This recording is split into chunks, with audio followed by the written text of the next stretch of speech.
Good morning, everybody. Welcome to the Thursday stream this week. Appreciate you guys for being here. Chris, thank you for the early gift sub. Bagon, thank you for the prime. Appreciate you. Also, Europa Boy, you thought I wasn't jump scared. I just didn't want to give you the satisfaction of letting you know I was jump scared, but I was in fact jump scared. It did work. Don't worry about it. How's everybody doing?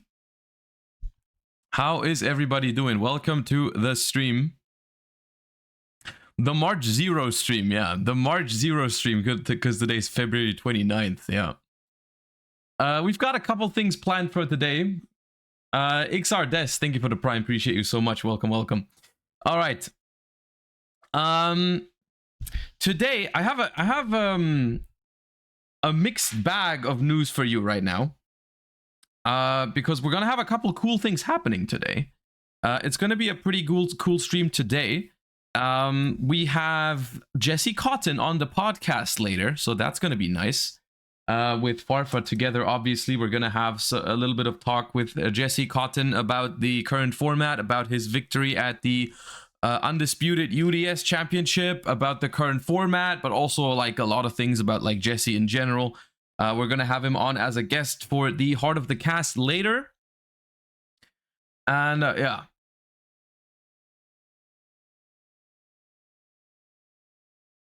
Farfa's so humbled for taking time out of his day to do a podcast with Jesse and myself. Yep, true. Anyways, yeah, that's happening later. That's happening later.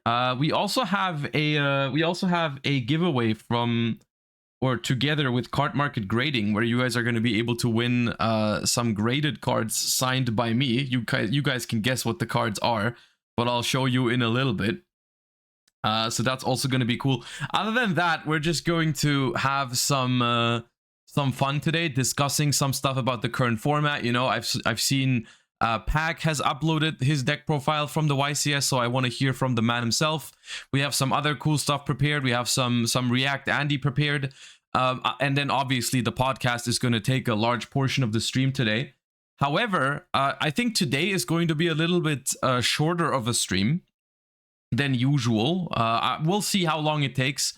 But since my fiance is still a little bit sick, we might want to end it a little bit early. However, I'll say it mixed bag. There's also good news because I'm also going to be live tomorrow. Tomorrow is Friday, where we normally don't stream. And because I didn't stream on Monday this week, I felt like it was going to be cool if I was going to do a bonus stream tomorrow. Because I want to play the Master Duel Time Wizard format event as soon as it starts, right? That starts tomorrow. And so in order to make up for no stream on Monday, you guys are going to get a bonus stream tomorrow where we're going to be playing some of the GOAT format Time Wizard in Master Duel, which I think is going to be fun. So yeah, that's something we're going to be doing tomorrow as well. At least that's the plan, unless anything, unless something gets in the way. But as of now, I'm planning on being live tomorrow. I don't know exactly if I'm just going to start the normal time, like right now as usual. Probably just going to start at the normal time tomorrow. So yeah. Are you joining the GOAT Challenger Cup? Wait. What? Is there one? I haven't heard of that. When is that? Oh, that is on Friday. When does it start? Hold up. I'm joining the Discord right now. Register.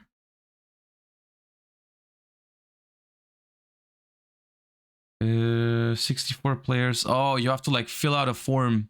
When is it? 7. Ah, that's very late. We'll see.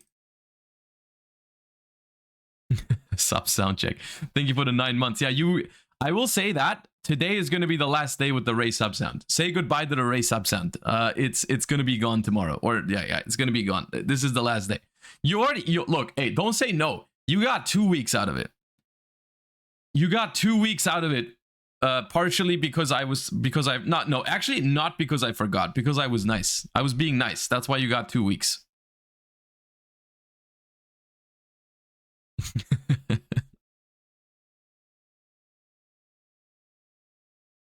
Killer Cobra, thank you for the 3 months. I mean, favorite runic streamer. There's only one, so that's like saying it's like saying you're my favorite husband or something like that. You know, like there's only one person. Anyways, thank you. All right. That being said, let us hop right into the warm up for today, shall we?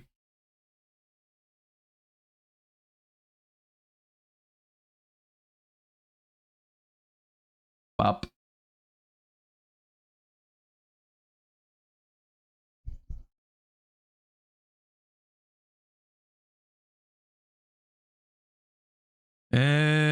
All right, we're starting good because I have no idea who that is.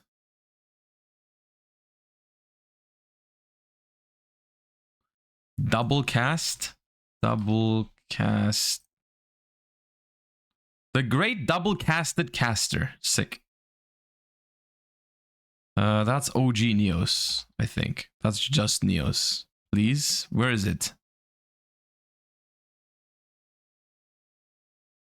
Okay.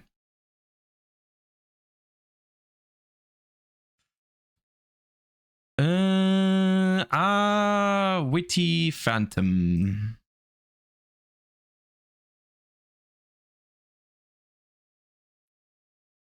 Ooh, that looks branded. Oh, that's branded Lost, isn't it? No. Really? What is that then? It's not branded in red. Disciple. Oh, okay. Unfortunate. Is your podcast on Spotify? It is. You can just go ! Podcast and you'll get all the links.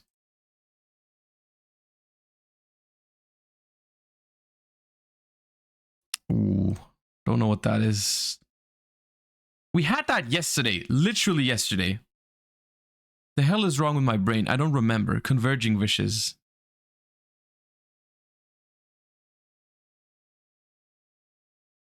Enemy controller.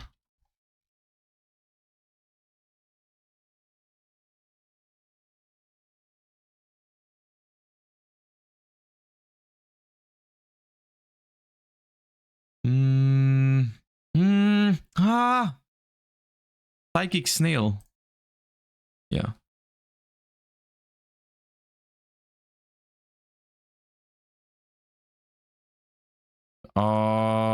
Is that Star X? No, something. I don't know. King Synchro. King Synchro. Okay.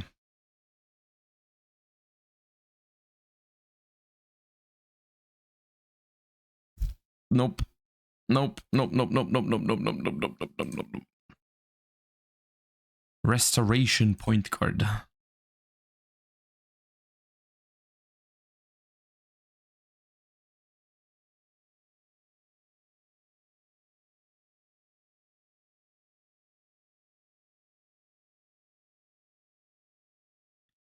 Ooh. Call.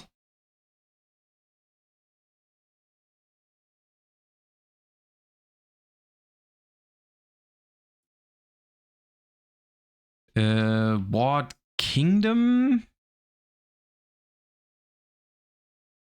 there a Wat Castle? Why is there a Wat Castle and a Wat Kingdom?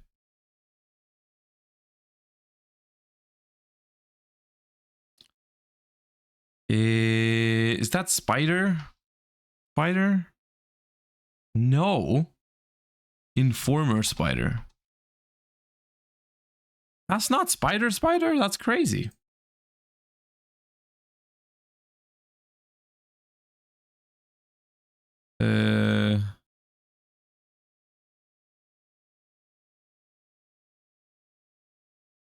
Elephant. Okay. I think that's Slumber. Yeah. It's not going too hot so far. Maybe we can salvage it. I feel like I've seen this one. Mighty Master? Oh yeah, Mighty Master.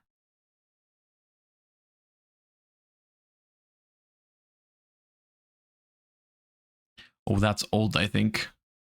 Is it? Is it what I'm thinking it is? That's old. That's like an old vanilla, I think. Biomage? No. That's an old vanilla, I think. I've seen this one. Oh, but I don't know what it's called. It's like power supplier? No. Power rebirth? Powerful rebirth. Ah. That's Necroface. Necroface.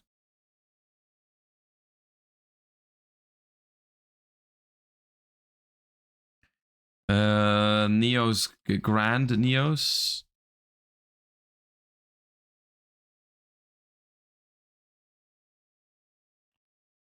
That's the Kaiba thing. That blob of stuff, Worm Beast.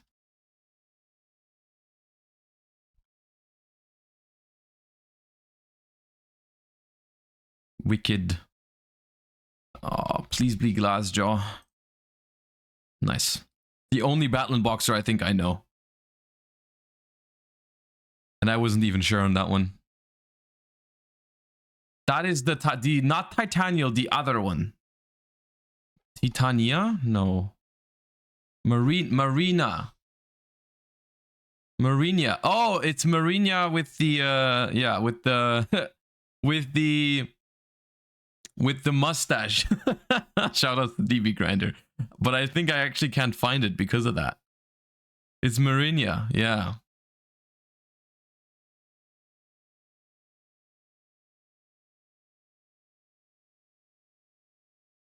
I don't know what that is. Is it no, it's not Illuminite. Arisen Gaia.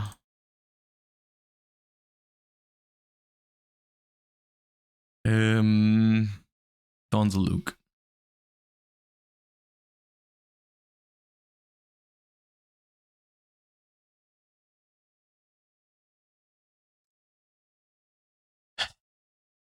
White Ninja.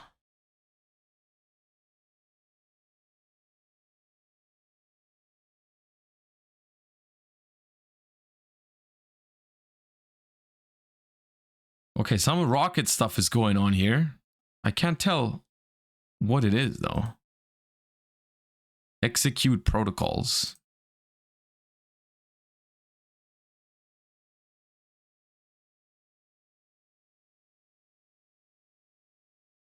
Oh, what? How did I not? Okay, well. Omni, thank you for the 20 months. Appreciate you so much. Thank you for the long time support. Just give me like cards I've seen before. Like more of these. Okay, that's a Melfi. Which one though? That's Penny.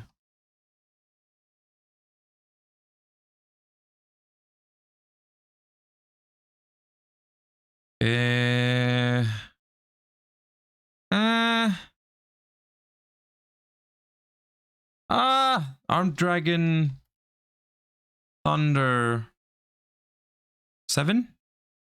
No. 5? No. 10? No. Okay. It's a spell? Oh, god damn it. Oh, my bad. Don't ban me.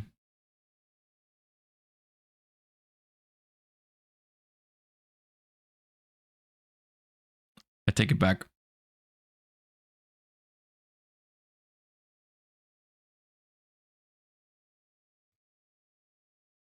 This is your first and only warning.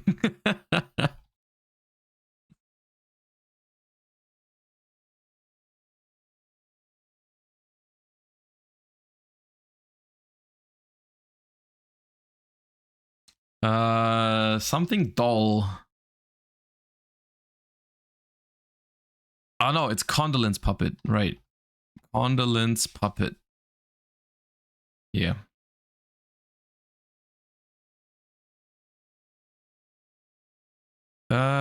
Queen of Thorns.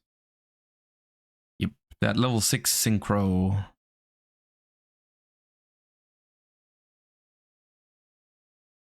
Is that another? Is that a raid raptor? I think so. I don't know which one though. Some Lanius probably. Not even that.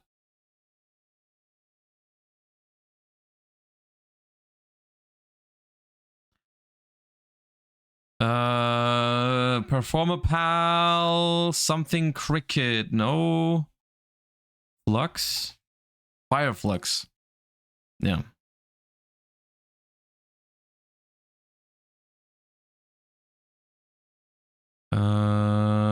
It's not Miracle Dig.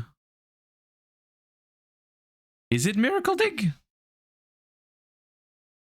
You guys are saying Miracle Dig. I thought it wasn't. Oh, it is. Okay. I didn't know it had people on it. That's what threw me off. I didn't think it had people on it. That's Ultimate Offering. The OCG artwork.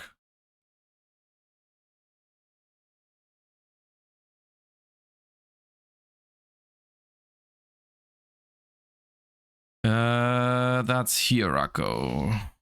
Sphinx. Huh? Nah.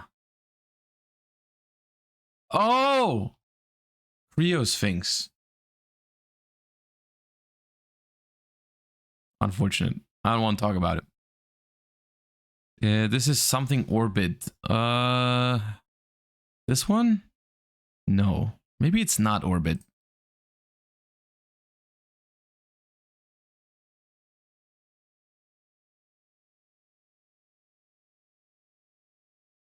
Otherworld. The A zone. Oh, I've seen this one too, but I don't know what it's called. I've seen it 1000%. Return Soul.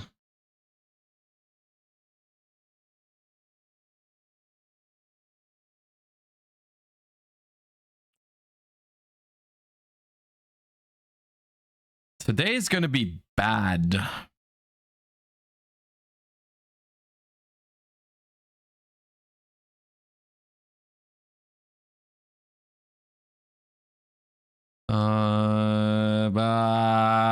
What is this called, dude? I don't know. Relieve monster? Plunder. Right? No. Curry Bandit.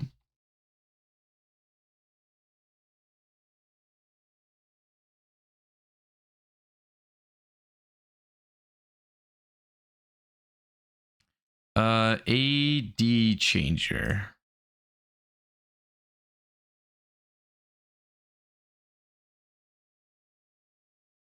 Dark World. Dark World. Is it Dark World Lightning? I think it is Dark World Lightning, yeah. Okay. I was about to say we're gonna catch up, but then I have no idea what that is. Like a Melodious Diva or something, but I have no, like Sulfur Melodious, no idea. Yeah.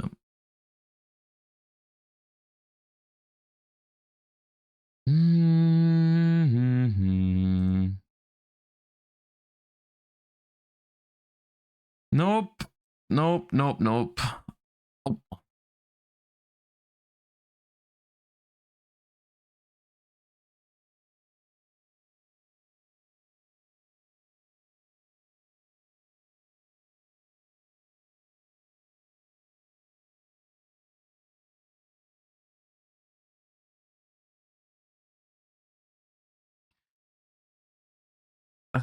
Volcanic Hammer.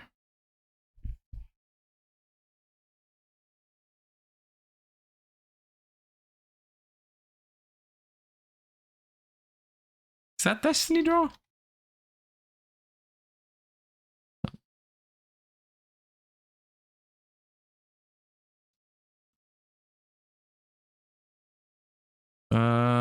Bookmark again.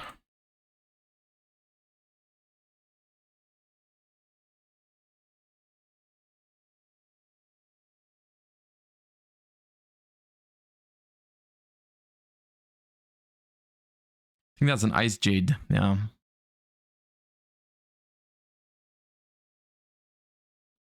Giant rat.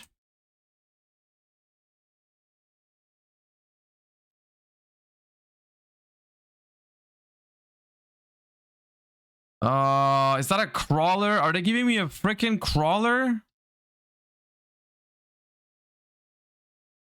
Ha! 700 last minute. Okay, well, I looked at chat for that one. I looked at chat for crawler Soma. I had no idea what that was, but we clutched it into 700 at least. Oh, God. Imagine being this washed. Hey, look, 700 is not that bad. It's not good either. I'm not gonna say it's good, but Bawa Maggot, thank you for the 14 months. Appreciate you as well. All right, let us guess this card instead to make us feel better about ourselves. When I say us, I mean me. This could have Monarch stats. Why don't we try Grandmark? Okay. We are looking at it. It also I misread the arrow on the defense points. It actually didn't have Monarch stats. It has more than 1500 defense, and I put one with 1000. So well done, me. It is not just an effect monster, so maybe like Synchro, but it would need to be a level 7 or 8 like Synchro with less than 2400 attack, but more than 1500 defense. The Synchro Pashath? I mean, Avenging Noid Pass is more attack than that. 2600. Dark Strike Fighter is 2600 attack. Stardust Dragon is 2500 attack. It could be Ancient Fairy.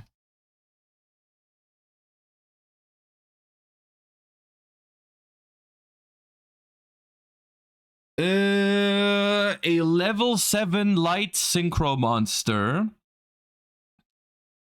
between 2010 and we can get. There's no way we don't get this one. It's a light level 7. Dawn Dragster is 2018. It's not Dragster. It could be a Vylon synchro. They have synchros. What's the attack? It could be this one. Less than 2100. Vylon Delta. There we go. Okay, easy clap, easy clap, easy clap, easy clap. Easy. Arcanite Magician. Arcanite Magician has too little attack because it said more than 1500. Arcanite starts on 400. Arcanite is 400 attack and then gains 1000 for each counter, so it goes up to 24, but it's not higher than 15. All right. Kind of washed. I mean, look, at some point, chat, at some point, I feel like we need to reconsider our standards of when we call the streamer man washed. Don't you think so? I mean, you guys are not going to agree with me on that one. I feel like we're going to have to agree to disagree on that one. But I feel like if we consistently put out like 700 pretty much every time, right? And that's just like the average, right? Why is that every time a reason to say washed, you know? Because I'm pretty sure most of you guys that are spamming washed right now would not be able to do that even close to 700, you know? I'll just say that. Okay, HDKO, you can call me washed. It was kind of unfair of you to just do that right now. Like you shouldn't. Anyways,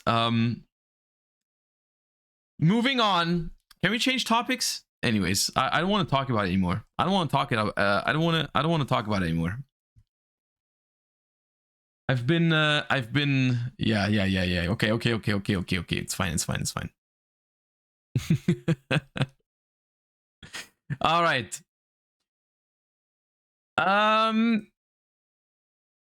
Yu-Gi-Oh, huh? Yu-Gi-Oh, fun game. Let's talk about Yu-Gi-Oh. Let's change topics, chat. Let's talk about something else. Let's talk about something a little bit different. Also, Nightsider, thank you so much for the Prime. Appreciate you. Thank you so much. And Grand Harrier, I guess thank you for the 5 months, even though you said pity sub. I don't know what you mean by that, but thank you. All right. Like I said, we have like an hour now. We have an hour until we start podcasting with Farfa and Jesse Cotton. And I wanted to spend that hour on, you know, doing a little bit of current format discussion. You know, like it's we've got some stuff to react to, basically, is what I'm trying to say. Some fun deck profiles for YCS Las Vegas. We've got some I saw that Hakuna Maidata also dropped a new video, which I always like to watch, which is the some statistics on most played hand traps at the moment and side deck staples, and I thought it'd be a good idea to watch that together and give you guys my opinion on those kind of cards that are being mentioned there. You know, kind of like non-engine cards that are popping up and being popular in the current format. I know we've talked about some of them already, but maybe there's something in there that we haven't talked about. I mean, already in the thumbnail, I can see, you can't see yet, but I can already see in the thumbnail that there are some cards that we haven't talked about yet, so I maybe want to think about those. Watch the stun profile. You laugh, but I have that open already because I think it's gonna be funny. Because there was a stun profile that went 7-1 individually at YCS Las Vegas. It's the obviously Asian Persuasion always plays those kind of decks, so maybe it's gonna be funny to look at it. So yeah. That guy topped last time. No, Asian Persuasion always plays those kind of decks. Like, it's always stun, Eldritch, all that kind of stuff, right? It's just like their thing. So maybe we're gonna have some fun with that. We'll see how much time we have for all the things, right? And then we also, like I said earlier, we have a giveaway for some mysterious card market grading cards signed by me. No one is going to be able to guess what the cards are, so we're going to do that in a little bit as well. All right. Crazy, I haven't seen Phantasme being played. Okay, so Phantasme is a card that I think is really, really good in the current format, but it suffers from one specific problem. And that problem is that Phantasme, or like, rather, we're going to talk about this more, and we have already talked about it. The current format is a very, very interesting example, or a very extreme example of your non-engine needs to have a cohesive strategy behind it, right? Like, it's not really viable in the current format to go with those kind of half-assed approach of like, I'm gonna do like a couple hand traps, a couple board breakers or something like that. You need to full commit to it, because like if you're just playing 9 hand traps or something like that and you just draw 1 hand trap, that's not gonna stop the snake eyes, right? And if you only play like super poly and talents as your only board breakers, you're maybe, if you're lucky, you see one of them, that's not going to be enough to break a snake eye board, right? And so the problem in the current format is all your non-engine needs to go hand in hand, basically, because there is no one card that solves the snake eye matchup. You need to rely on multiple cards to do it, and they need to be synergistic with each other, right? Because drawing 2 cards that don't synergize with each other, you're going to get a lot less out of it rather than combining cards that do well together. And Phantasme, because currently everyone is doing so many hand traps, right? Everyone's doing so many hand traps. Phantasme, in theory, is okay with hand traps. And I say okay because you would think, hey, I'm just going to draw into hand traps with Phantasme, right? The reality is, a lot of the times, I think, when you use Phantasme to draw into hand traps, it doesn't actually work like that. Like, I mean, first and foremost, you can't draw Imperm with Phantasme. It doesn't work. Even if you draw something like Effect Veiler, even though you can technically still use it, the biggest thing you want to Effect Veiler is Snake Eye Ash, right? And that has already happened when you go when you resolve Phantasme, right? And then you like Droll Lockbird, same thing. You draw Droll Lockbird with Phantasme, it's probably too late. They won't add anymore. And if so, even if they do add one, it's not going to be great for you, right? Maybe you prevent like a wanted draw or something like that with a Droll Lockbird, but it's not going to be great, right? So I think in the hand trap list that everyone is doing, the only real hand trap you could draw with a Phantasme is Nibiru, right? And I don't think that's reason enough to play Phantasme, especially because Phantasme in that version, it plays into your opponent's like Divine Temple, talents and all that, right? And so like, I think with everyone being on hand traps right now, I don't think Phantasme is that great. Where I do think Phantasme would be great is if you were playing a deck that is full of high value cards that you can draw into with a Phantasme, right? Like a board breaker deck. Like you guys saw me side deck Phantasme in my runic deck. Runic's mentioned Pog. But like in that deck, it was really good because you don't care about what you draw with it in the sense of you don't want to find specific hand traps or anything like that. You just want to make your hand as broken as possible, right? So Phantasme is good in those kind of decks, right? Not just Runic, but like if you were playing like let's say if you were playing a board breaker approach to the current format, I would think Phantasme would be a good pick because you can like draw into your specific board breakers, right? You can pick up your talents, your whatever you play, your enemy controllers, your magical springs, all those kind of cards, you can pick them up with Phantasme, and that's good, right? So there are a lot of these kind of cards that on their own they seem really good against the Snake Eye deck, right? It's just that they don't synergize with the primary approach that everyone is taking right now, which is slapping 18 hand traps into a Snake Eye deck, right? There's no value there for individual cards that are really good. Examples, Magical Spring, phenomenal card. Phantasme, phenomenal card. Soul Release, also a very good card, especially against the Fire King version of the deck. All those cards are really, really good cards, but they don't synergize with hand traps because in the case of Soul Release, for example, you stop your opponent from building a board and a grave. With hand traps, what the hell are you going to Soul Release, right? Like you're not going to get any value out of that card if that's what you do beforehand, right? And so that is what you need to realize when evaluating those cards, because a card can be good in theory, but then in practice, it also needs to synergize with other cards in your deck, and your deck needs to have a cohesive strategy. And so in the context of what you're trying to do with your deck, you need to evaluate the card differently, maybe, which we're actually going to watch an MBT video today that covers that topic. Nicely, I felt like when I looked into it, I didn't watch all the way through because then I thought like, well, we should just be doing that on stream, but we're gonna do that in a little bit. But speaking of the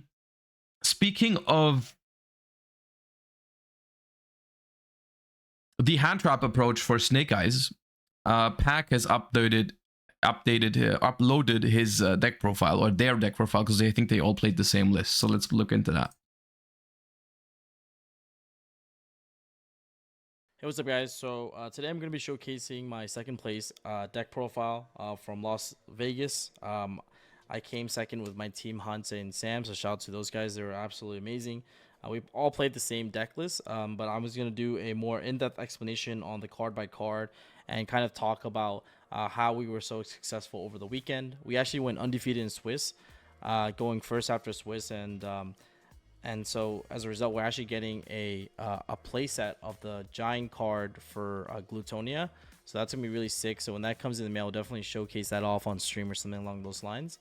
And yeah, obviously we won all the way out from Swiss into Top Cut, losing out only in the finals. But yeah, the deck is really, really good. And I think Pure is by far the best deck of the format, mainly because it has the ability to tech a lot of non-engine cards in order to give you the highest percentage to win games. Some games you can't control. Why does Pak look pissed ever since the event? I would say Pak has always done the videos he's doing at home usually have this kind of calm energy, no? But I think maybe that if you can gain a 5% edge or a 5% boost to your win rate, you know, throughout any matches. That compounds over the course of the event, you know, to gives you the best chance at winning the YCS, right? So I also want to give a huge shouts to my homies Gunther and Walter, Luca. They were my 3 main testing partners. You know, like I mean, he did tell me that it was rough for him because this was actually the first time he's lost the finals, and he was like, "Yeah, that experiencing that for the first time is terrible." I just told him, dude, it's fine. It's part of the process. It happens to the best of us. I mean, especially the best are gonna experience that at some point because you're more likely to make it to more finals, and then eventually you're gonna lose one. Right, and so I was like, "Don't worry too much about it. It's part of the process. You're gonna have another chance at it at some point. I'm sure of that." So yeah, I mean, I can imagine the first it being the first finals that he's lost can be frustrating, but he's gonna get over it. I'm sure. He's got that mentality to him. I think he's gonna bounce back. And Sam leading up to YCS Vegas and Costa Rica. Those guys are absolutely insane. Walter's also starting up a coaching gig soon as well, so if you guys are interested in trying to get better, definitely go check that out. But yeah, and of course you can check out Christian Ureno yugioh as well in the description box below. But Dak's record in finals of Premier events is 3-1. I think so. Yeah, I mean he said it was the first time he lost, and he has 3 YCS wins, so it must be 3-1. Yeah. To like the card by card. So we all played pure Snake Eye. You obviously start with the 3 Snake Eye Ash. So a lot of these ratios will be pretty standard, right? 3 Snake Eye Ash, 2 Snake Eye Poplar, and then the 1 Oak. These are like probably like all you really need. And then obviously the 2 Flamberge. The reason why you have to play 2 Flamberge is mainly because it allows you to play through Nibiru. By Gamba on the QCRs. So it's like really strong for when you go a little late now. Side, usually 1 comes out. We can still count. Yeah, so that's like the main reason. A lot of the combo lines requires 2, and if you guys want to see, I'm gonna just throw a number out there. I'm gonna say 27. Some combos with that, I can definitely showcase that off as well. 3.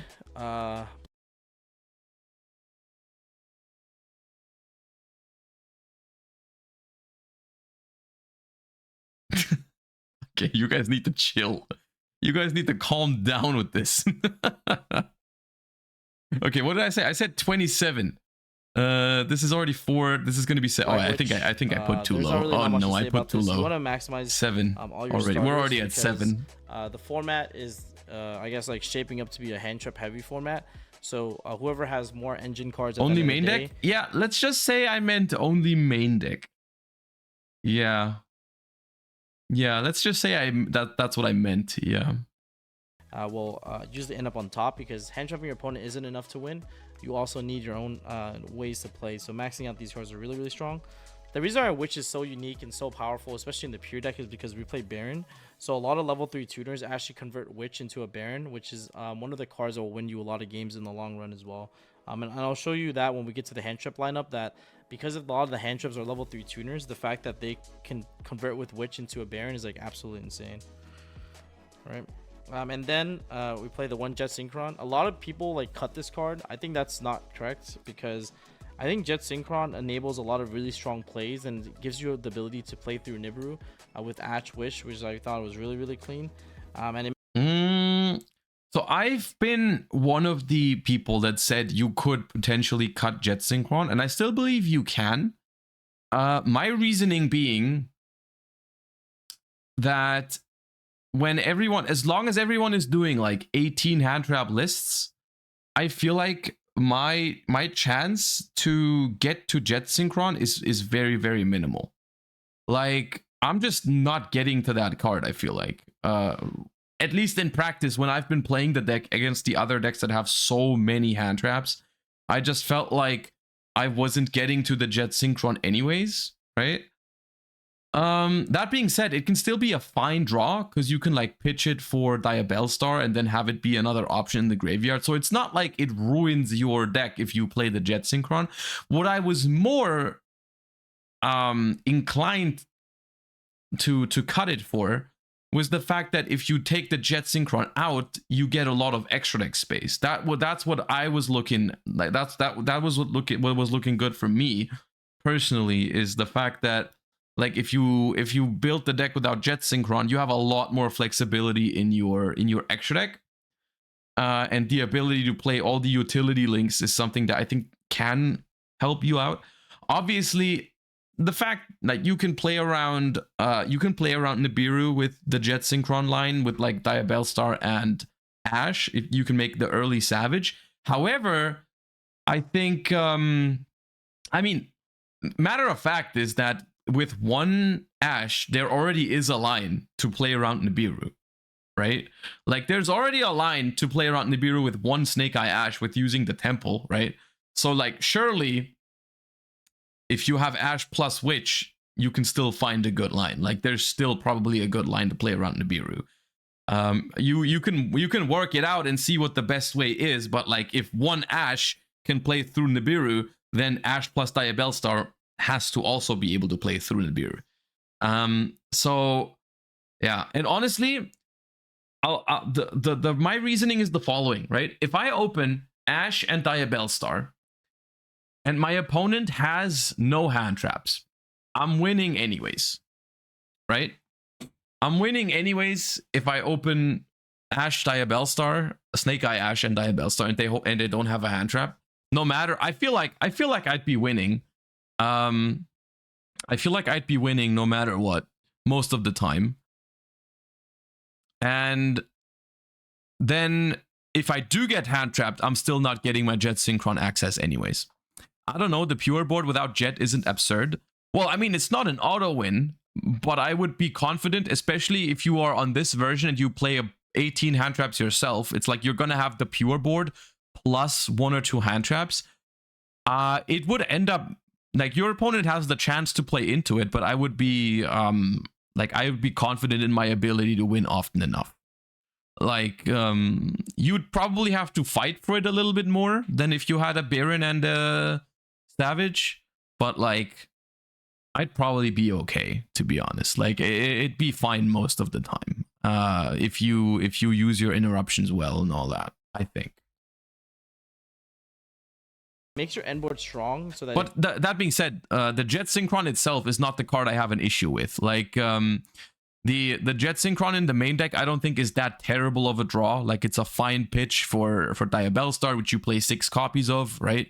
You have other ways to get it into the graveyard, right? You can discard it for like a Nightmare Phoenix and have the free extender from it. I don't mind the Jet Synchron as a card. He also plays 1-for-1, I'm pretty sure, for the discard. Like I don't think the Jet Synchron itself is a bad card.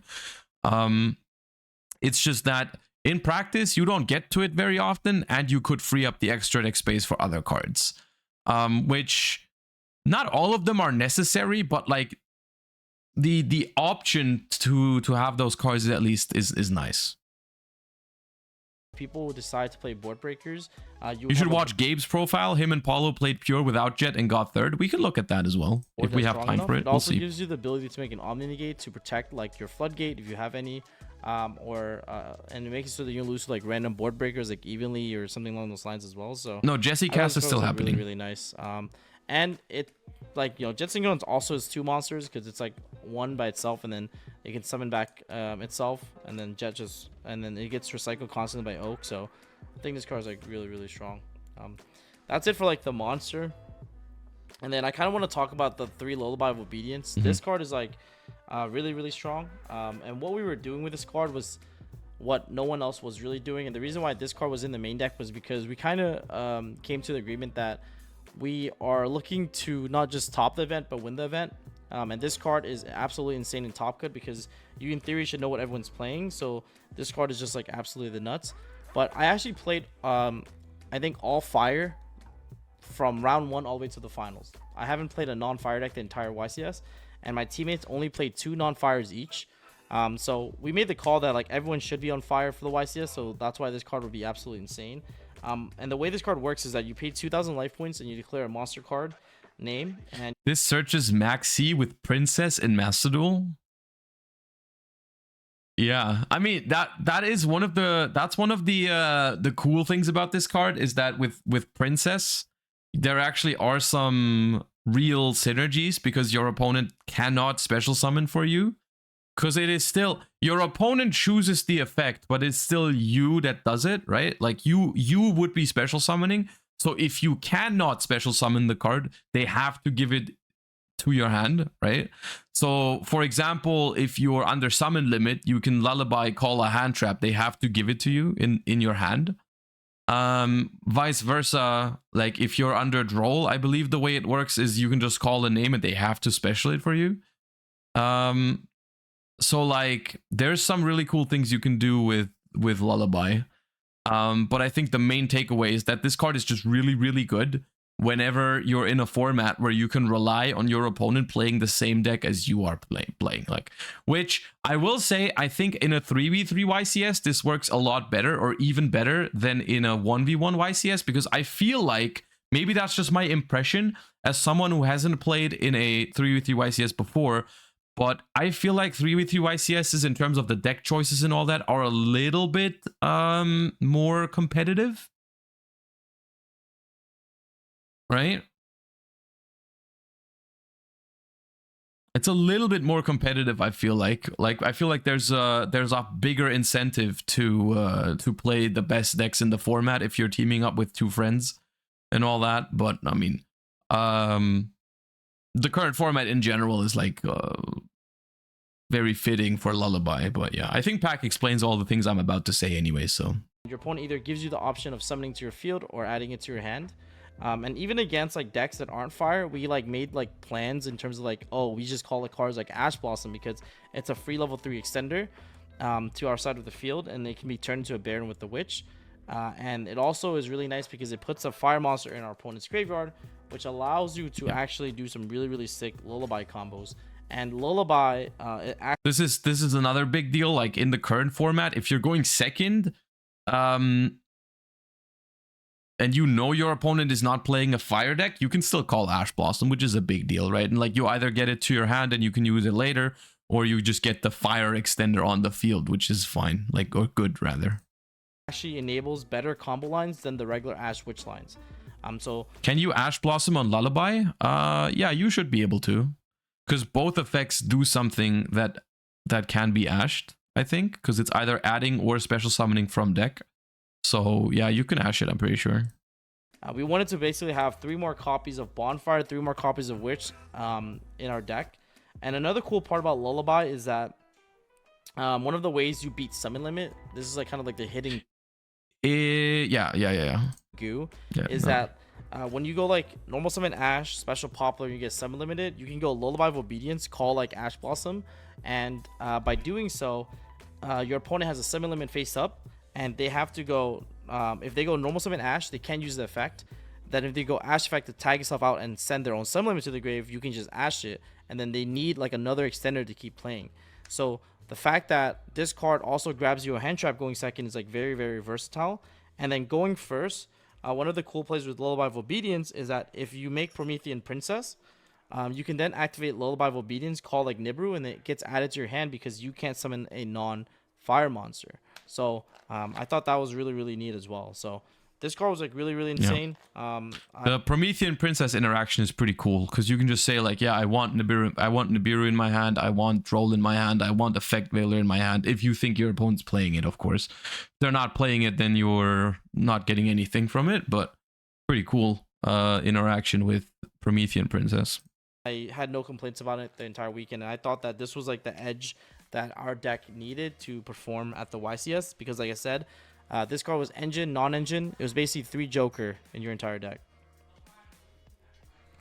Some people in chat have been asking if this card, like going second, isn't it just the same as like, or like is Mermaid made to order Mermaid Outfittery or whatever it's called, that normal spell card?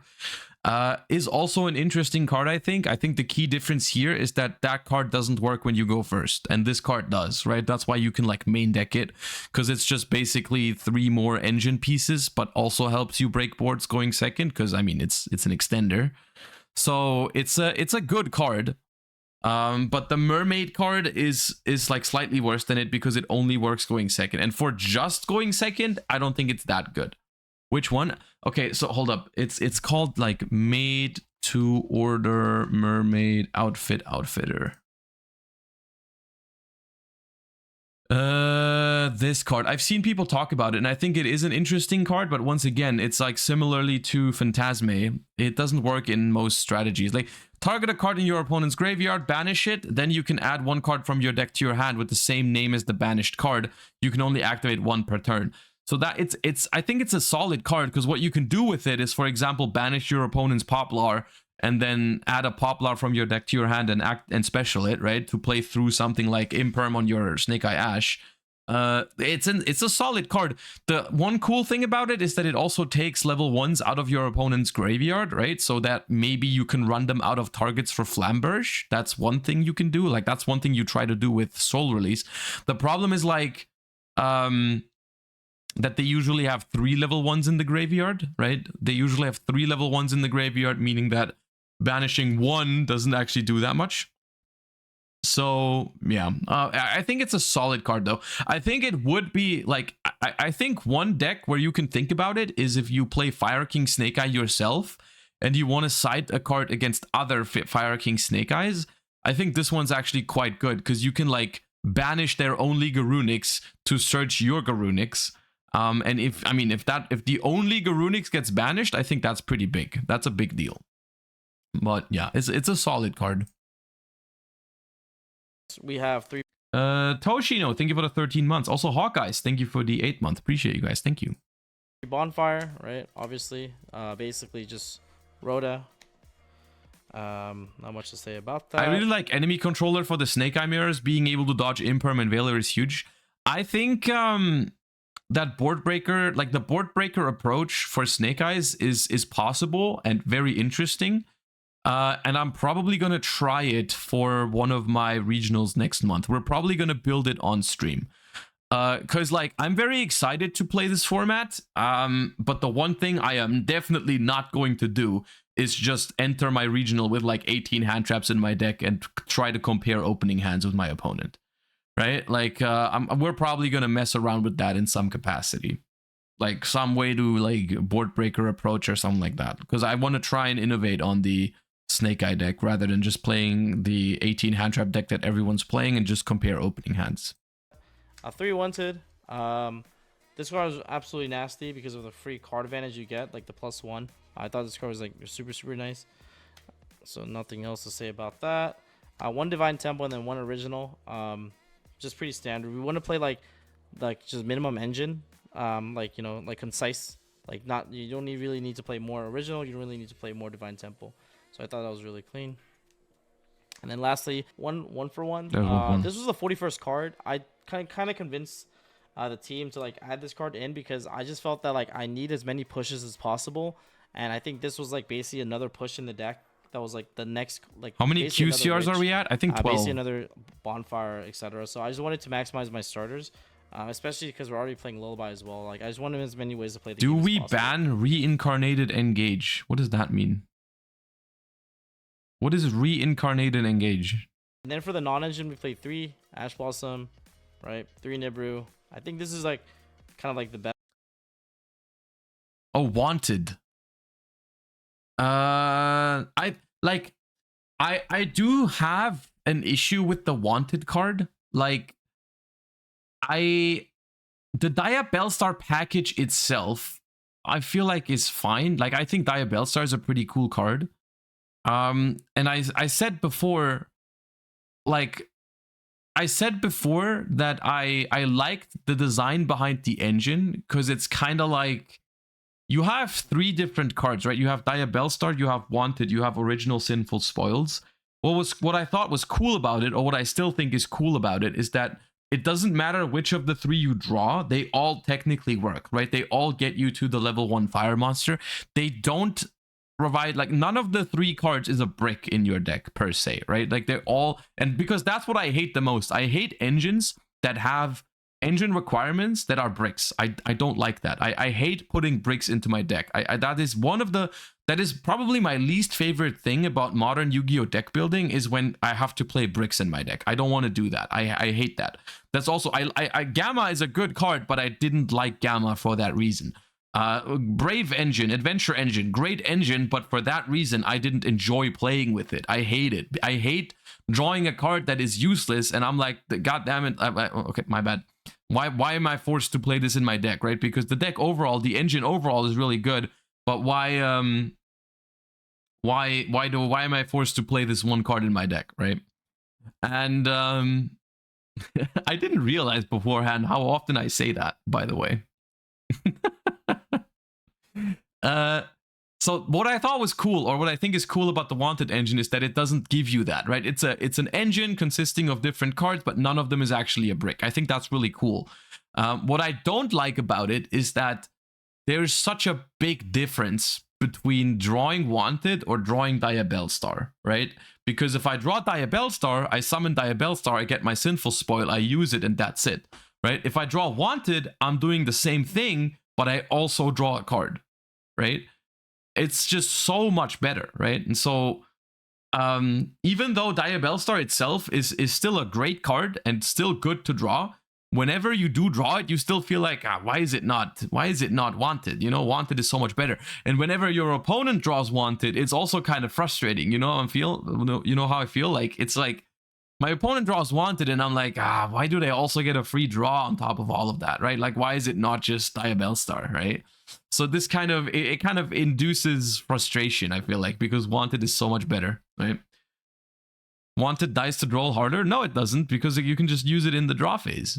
Or you can chain it to Droll Lockbird. Like, Wanted actually, because it's a quick play spell, Droll Lockbird does not matter at all for Wanted.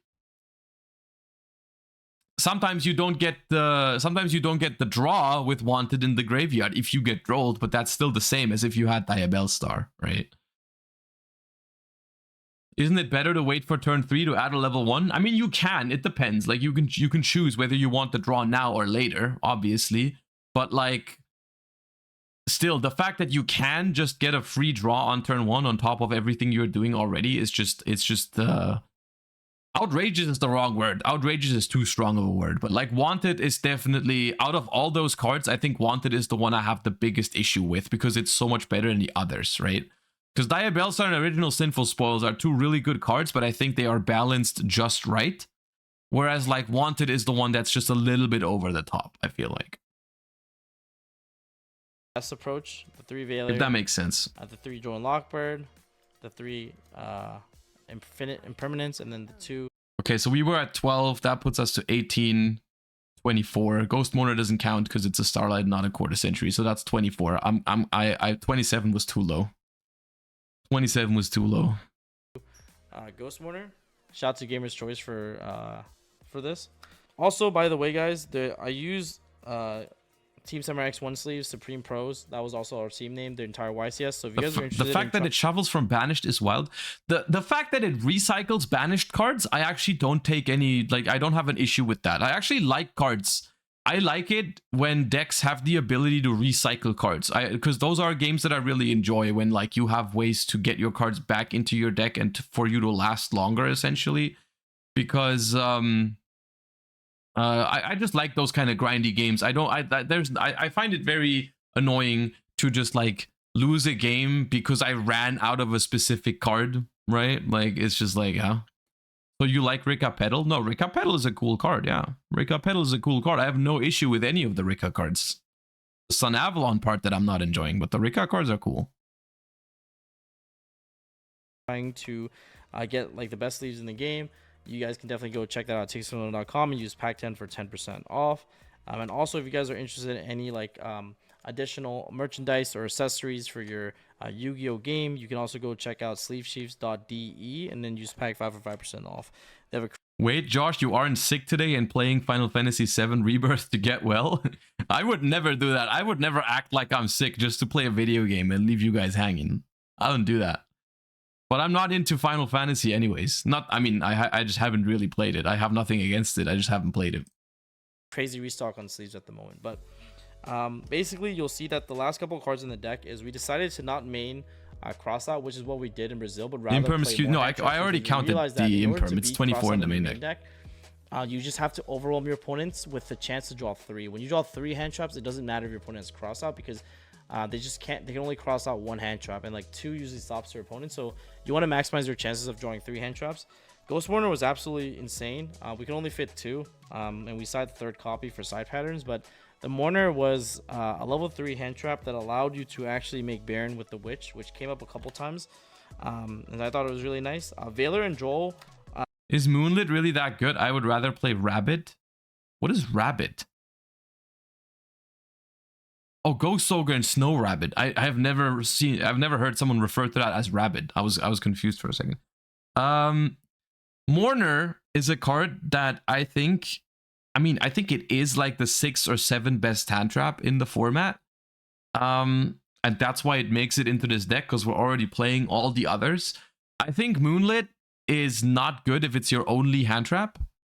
But if you pair it with others, I think it's good. Like, for example, if you have an Imperm and a Mourner, like if you Imperm Snake Eye Ash, and then you have a Mourner in case they have an extender, that's pretty good, I think. So I do like Mourner in this super heavy hand trap approach, where you play with so many hand traps that you want to pair them and you draw 2 or 3 hand traps consistently. I think Mourner is fine. Yeah. I think my main problem with other hand traps, the following. So there are some hand traps that you guys are mentioning that are actually viable cards right now. Bell, Ghost Ogre, and DD Crow are 3 of those, which I think are good cards in their own right against the Snake Eye deck. The problem with those is I actually don't think they have great synergy with the Imperm Veiler approach that everyone is taking, right? Because I think if you have a DD Crow, like DD Crow plus Imperm doesn't really pair that well together, right? Like, you know what I mean? Like, they go normal summon Snake Eye Ash, you're like, I'm gonna Imperm that, and then they have if they have an extender, what is your Crow gonna do realistically, right? Like, what is your Crow really accomplishing in that spot? Or like your Bell maybe, or your Ghost Ogre, right? It's like, they don't really work in those kind of decks where you try to stop your opponent from playing, because DD Crow, Ghost Ogre, and Bell are all relatively good late in the combos, right? I think Bell is fine if you pair it with Nibiru, because you can like Nibiru the Flamberge and then Bell it in the graveyard. That's fine. But I don't like Crow, Bell, Ogre if you pair them with so many hand traps. I think those would be, I think Crow, Bell, Ogre are hand traps you could consider if you're playing a board breaker approach, right? Because I think the best thing you can Ghost Ogre against the deck is like an IP Masquerena, probably, that the Flamberge summons, or the Formula Synchron, right? Those are good cards you can Ghost Ogre against Snake Eye.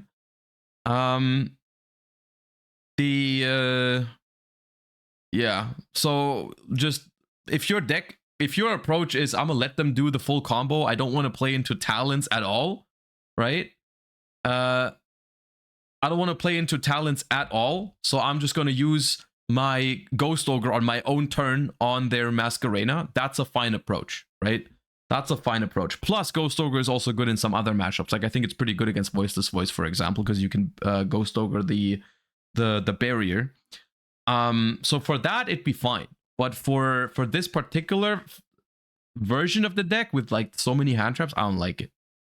We're both at 6 copies, or like maxed out, because when you go Lullaby and you pitch a Joel or a Veiler for like the Witch, it allows you to pretty much go for like Celine lines for free Apollo on top of your end board. So the fact that these cards they're both spellcasters, that's true. With cards that allows you to extend your plays even further was exceptional. And yeah, but yeah, we decided to basically play 17 hand traps in the main deck because we basically came to the realization that 15 was not enough, which sounds crazy. Would you say Fire decks should play Bell alongside Nibiru instead of Ash Blossom? I mean, you just say Fire decks. It's a very generic term. It depends. I think in this version, I think Ash pairs better with Veiler or Imperm than Bell. Like, I don't see Imperm and Bell as a great pairing, for example, right? And like the most common form of hand trap in this deck is effect negation, right? You have 3 Veiler, 3 Imperm, you have 6 of those. Even if you count the Mourners, you have 8 effect negations, right? And like Ash Blossom pairs well with those, but I don't think Bell does that much, right? Bell only really pairs well with the Nibiru, I think. So I don't know how much I like that. Ash checkmates extenders. Exactly, yeah. Like, Ash is not great on their normal summon. Like, both Ash Blossom and Ghost Mourner are not good on their normal summon, right? When they go normal summon Snake Eye Ash, obviously can't Mourner that, and Ash Blossom is also not great on that. But, like, if you have an Effect Veiler or you have an Infinite Impermanence on the normal summon, then Ash Blossom is really good, because it can eliminate Bonfire or Diabellstar into the Sinful Spoil spell from their possible list of extenders. Yeah, I know. And so we decided to like full send the approach and just play as many as possible. And also we consider Lullaby better than Crossout actually, because Crossout only works when you have ways to play already. Lullaby with both an extender and a starter, while Crossout was only an extender, and that's why we decided to main Lullaby of Obedience instead. So that was like the other consideration. So yeah, Lullaby just comboed better than, like, basically if you open like Lullaby Witch, it was like better than opening Witch Crossout. And so that's why Lullaby ended up being better, because it made your 2-card combos better, while Crossout just made sure your 1-card combo resolve. But the 2-card combo with like Lullaby Witch already plays through any single little hand trap your opponent can have. So it's basically as if you cross out your opponent, and if they don't have any hand traps, you get a free Savage at the end of their turn. So I hope that makes sense in terms of this. But yeah, the deck was... That makes sense, assuming you were playing against fire decks, right? Like, if you're under the assumption, hey, everyone is playing the fire deck right now, then Lullaby, I think, is better than Crossout for the most part. Like, I would agree with that. Of course, if you pair into a voiceless voice deck, it's not going to be comparable. 41 cards in the main deck. Wish I could have played 40, but 41 I think was fine. Now we're gonna go into like the side deck. So we decided to play like maximum amounts of Bystials, and we decided to play that is not the maximum amount of Bystials, but okay. 1 Baldric and 1 Serenair, basically like unique deity crows, because we do play a lot of hand traps, and like if we draw multiples, we don't want like 2 Druids from our hands, but it was like the 5th Bystial. But we rather draw like 1 Serenair, 1 Druid than like 2 Druids. We rather draw like 1 Serenair, 1 Baldric. We also want the potential to like maybe sack our opponent with 1 Baldric, 1 Druid, max names. Yeah. So it's just like the flexibility in having multiple Bystials was better. And this card was really good against, like, the idea was to put this in against voiceless, branded, anything of those sorts. So I thought that was really nice. I mean, and also, I'm a huge fan of Bystials. You guys know that. I try to play Bystials whenever I can, whenever it makes sense. I think they're good right now, because Voice is like the 2nd most popular deck behind fire decks, I feel like. And it also covers a lot of rogue stuff like branded. I think it's good. And the I actually thought it was interesting, because I saw people in the YCS that even sided the Bystials against pure Snake Eye, because like you can hit when they go for, if they have the Witch combo, they can go for Savage to try and equip the Link Karibo, and you can Bystial the Link Karibo, so they don't get an Omni Negate with Savage, and you get the body on the board. Or if they go for another line and they try to put IP Masquerena into the Spell and Trap Zone, or Formula Synchron with Flamberge, you can Bystial that, and that's pretty cool. So I actually think they are good against the pure Snake Eye deck. My problem here is I don't know if Pak was siding them against Snake Eye. I would be interesting to hear from Pak if he sided them against pure Snake Eye as well. Because if you play 17 hand traps in the main deck already, I'm not sure if your opponent consistently gets to IP Masquerena or Savage Dragon. But if they do, then I guess you have like a failsafe. You can also potentially side it in for like the pure mirror match, because you can hit like the Karibo to stop them from having an Omni Negate or hit their IP. And so, but we ended up not doing that, but it's just something to think about. We put in they didn't Ghost do Spell as well. Is that what he said? Hold on. It allows us to cover the mirror match. I think he said he didn't do that. Them from having an Omni. You can also potentially side it in for like the pure mirror match, because you can hit like the Karibo to stop them from having an Omni Negate or hit their IP. And so, but we ended up not doing that, but Okay. just something to think about. We're putting good. They didn't do that, which makes sense. I think in this version, I also wouldn't do that. In this version, I also wouldn't do that, but in another version of the deck, I could see myself doing that 100%. 3 ghost spell as well, because it allows us to cover the mirror match, but then also cover like the voices matchup. So we just wanted something to help with that.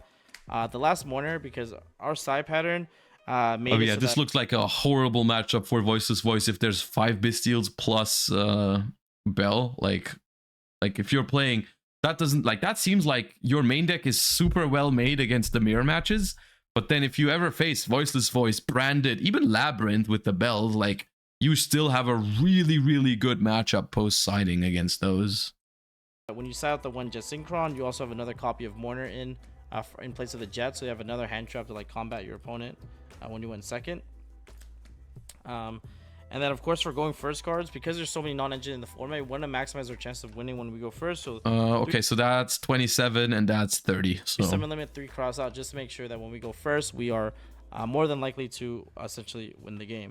So I think summon limit, honestly, in modern Yu-Gi-Oh right now, I think summon limit is the most disgusting floodgate probably. Like anti-spell is also up there, but yeah, summon limit is so annoying. that makes sense. For the extra deck, I have no problem with Snake Eyes. I just hate that you can play 17 to 18 hand traps. I'm kind of on the same in the same boat. I agree with you. Like, I like the Snake Eye deck. I like the Snake Eye engine.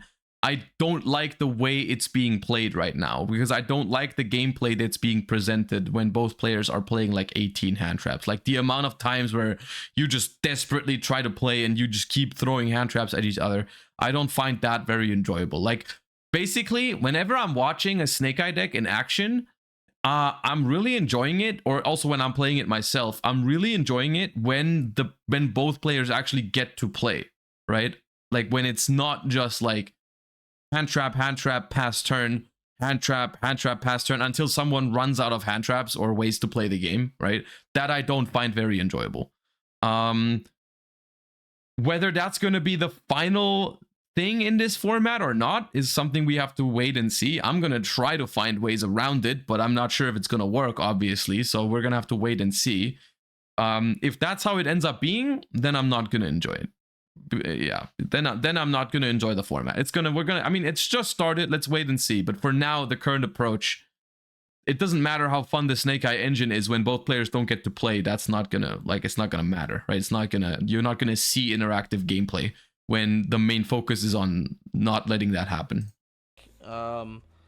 Pretty standard, right? So 1 Karibo, 1 Nightmare Phoenix. The reason why you have to play Nightmare Phoenix is because of the fact that it like enables OTKs with Zelantis. So like it allowed you to like do basically kill your opponent on an empty board. And then Nightmare Phoenix also like helps you out floodgates and stuff like that. It was absolutely like insane for me. I'm really glad I played it. Dark Charmer and Hida were like insane in our list because of the fact that we played Lullaby of Obedience. Like this card was absolutely like crazy because playing around hand trap seems fun though, knowing what sequence to try and pick. It can. I think it can be fun.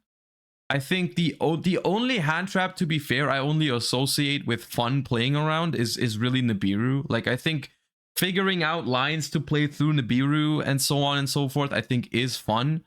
But I think first thing, like the simpler hand traps like Imperm and Veiler are like not that, you know, like it can be fun baiting any singular hand trap and figuring a way through. But what I would agree with what Omni is saying. Like when everyone is on like critical mass of hand traps and you have to expect like 2 to 3 of them things, it's like, you know, like at a certain point you just lose the leverage. Like you don't have the ability to play through 3 or 4. Like it's not really going to be rewarding, because like there's not really a way unless your opponent at that point you're just hoping for your opponent to misplay essentially, right?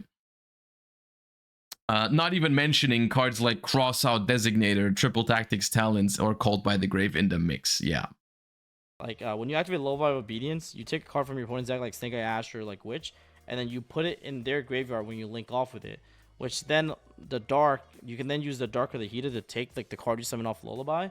So then you're able to go for free Dark Celine plays, free Dark into a princess play, do whatever you need to do, right? So I thought that was really nice. IP Masquerena, because you know, it's part of the combo, and it's like usually typically on part of your end board, so I thought it was really nice. SP Little Knight, because 31. you know, it's just like really strong removal.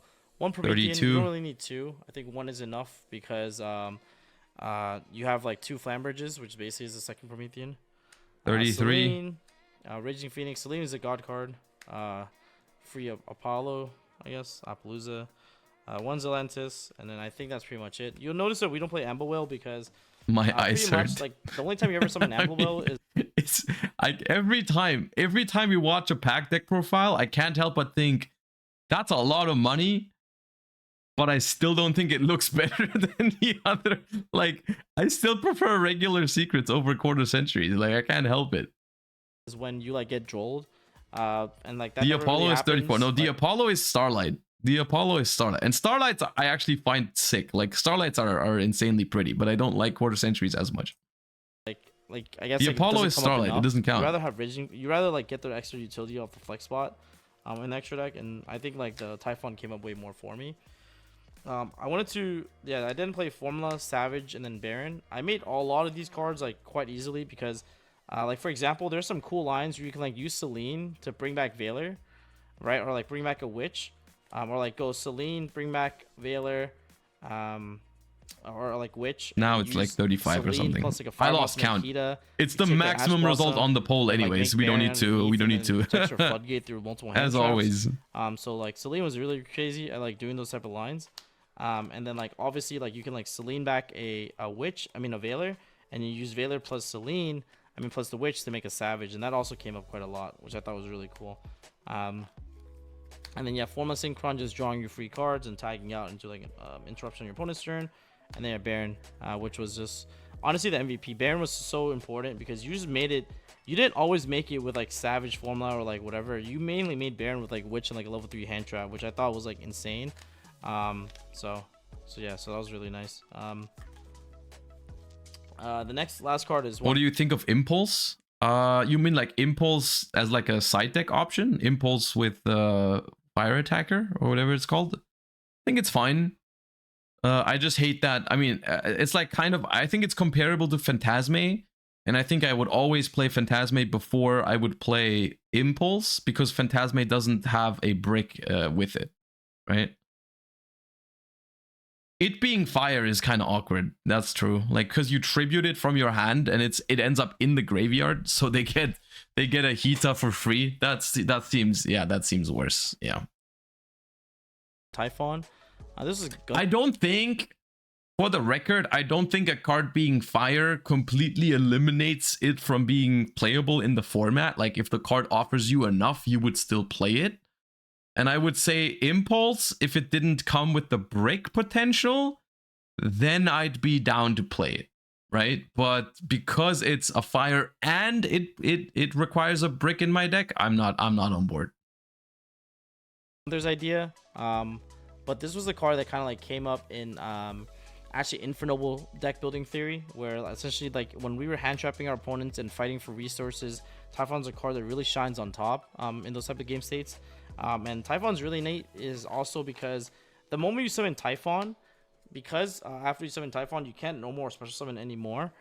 One of the secret outs to like, I guess like summon limit is that you like normal summon Populace, you put Typhon on top, right, and then you can use Typhon to like attack over the princess or like bounce the princess or whatever, and then because you can't summon anymore off Typhon, you then use Lullaby to like guarantee add you a hand trap. Like that's also funny. Or like a Veiler or something along the fact that the fact that Typhon also, not only Promethean but Typhon also has synergy with Lullaby is funny, which is like really nasty. So I think the extra deck from this deck is relatively like the what is not so special about this extra deck is the cards that are there. What is special about this extra deck is the card that is not there, which is specifically interesting in the case of Ambler Whale, right? The fact that Ambler Whale isn't there is interesting because that's what everyone has considered a staple up until this point. I also had it in all of my versions of the Snake Eye deck, and the more I look at it, the more I feel like he's got a point in taking it out. because like in Fire King, I think you need it. Without Fire King, you don't have that many great ways to trigger its destruction effect, right? And you could argue you can also just, I mean, you can just make a, like, my biggest usage for Ambler Whale is just to get Promethean Princess into the graveyard, right? That's my main use for the card. Like, I summon Promethean, bring back Flamberge, put something into the spell and trap zone, and then I just want that Promethean Princess in the graveyard for its disruptive effect, right? So all you really need is a link monster that's a fire that you can link into, right? Which you can also make Salamangrate Raging Phoenix, which is also good in the graveyard. Like, you summon it, and then eventually it hits the graveyard, and then you're happy, right? Because it's in the graveyard. You can also make, like, I mean, you have Hita, you have... was there Sunlight Wolf? I think there was. I'm not entirely sure. But there may have been. Nightmare Phoenix, technically you can make it, right? So, like, you have... Oh, there's no Sunlight Wolf. Okay, there was no Sunlight Wolf. Okay, yeah. So those are the kind of cards, though, that I was referring to earlier when I said if you take out Jet Synchron, you have access to those kind of cards, right? Which are, they're not infinitely valuable, like a Sunlight Wolf or an Ambler Whale or any sort of those cards, right? Like, they're not insanely important, but they are nice to have. Right, they are nice to have. You know, your these kind of cards, right? Sunlight Wolf, Heat Soul package, that kind of stuff, right? I thought that was like kind of neat. But yeah, like, it's just like was another really strong alternative, and I thought this card was like absolutely insane. It came up for me like twice during the entire YCS, but it was good enough to like win me, like it won me those games, so I thought it was like just still worth it to play. But yeah, that's gonna be pretty much the deck profile, guys. If you guys want to see it's definitely, I think it's a well thought out deck, and I like it, and I think if you want my opinion, I think it is better than the Fire King version of the deck. I don't think the Fire King version of Snake Eye at the moment is better in the TCG. The thing is that I don't like the gameplay that this is going to provide. Like, as soon as if this becomes the standard for Snake Eye decks, I don't think the gameplay is going to be great. I think if this is what ends up happening for the remaining weeks or months of this format, however long we have, right? I don't know. Then this is not going to be a format that I'm going to look back on very fondly, right? Like, I'm the type of person, I usually find ways to enjoy tier 0 formats, but not always. It's not always possible, right? And that is usually when the tier 0 mirror match is bad, right? And I think that the mirror match with exactly this deck is not great. Like, with 18 hand traps, or what is like 17 hand traps in the main deck, cross out designator in the mix, talents is in a lot of people's decks, all that stuff, like, I just don't find that super enjoyable.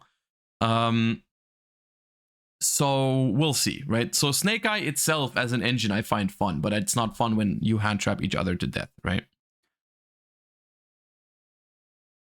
All right, we have the podcast coming up soon, so we need to get ready for that. And then after the podcast is done, we also have a giveaway happening from Card Market Grading, but I don't think we have the time to do that before the podcast, because the podcast is supposed to start in a minute. Let me see if the other two are ready. Up.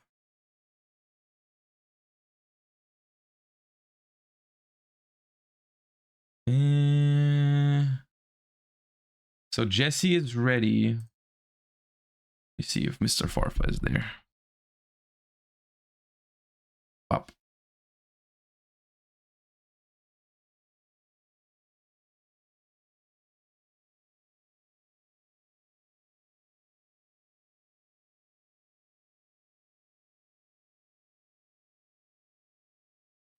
Bit off the wall, but if all of Tier Limit was unbanned, could Fire compete with it? I'm not sure, but I think Tier Limit would be better. Ishizu tier, at least. I don't know if you're referring to full power Ishizu tier or just Tier Limit.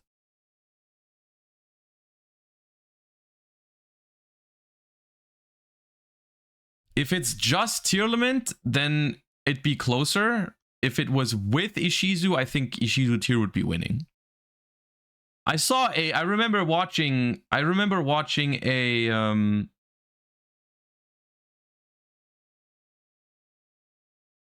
I was watching a Lithium cross-ban list cup video where it was Ishizu tier versus Fire King Snake Eye, and Ishizu tier just destroyed it. Ishizu tier just bullied it. Like it wasn't even close.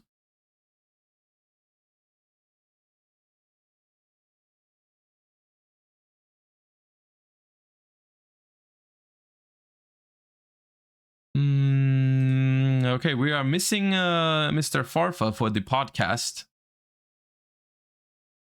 We are missing Mr. Farfa for the podcast. In the meantime, HDKO, thank you so much for the 14 months.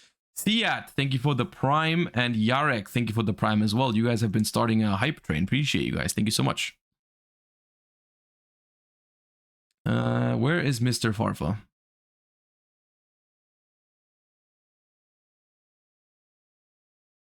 Jesse up early? Yeah, Jesse, it's weird because Jesse is nice enough to wake up early to be on the podcast, and now Farfa is just late.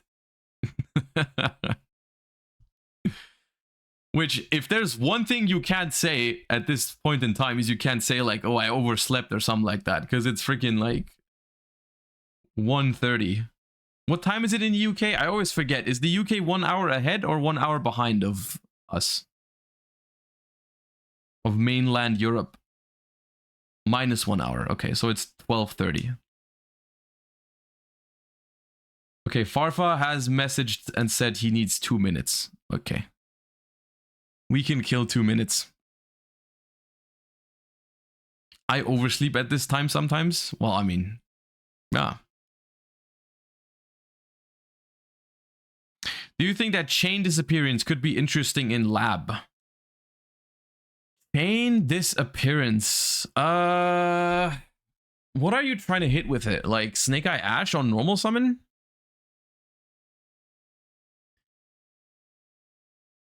I guess it's fine, but I think if you have like the thing you have to realize is comparing those. You're saying specifically in Labyrinth because you can search it because it's a normal trap, right? Like just use different dimension ground or something like that,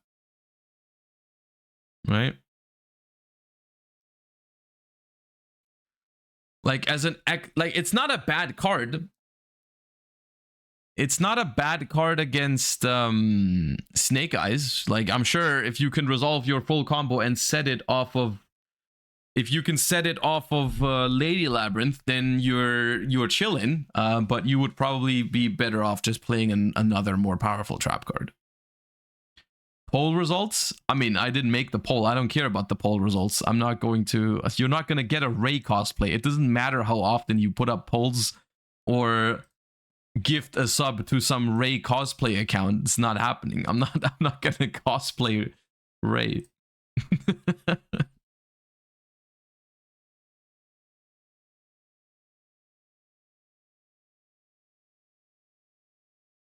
Give us a number. There is no number.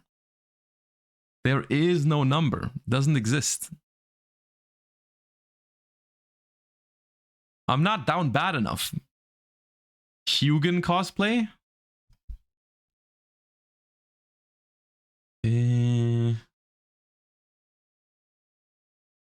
I don't know how Hugin looks. Exactly.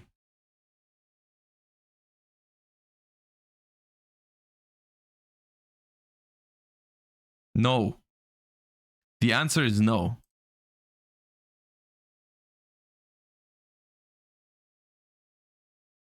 It's not like I was actually considering it, to be fair. I don't know why I looked it up.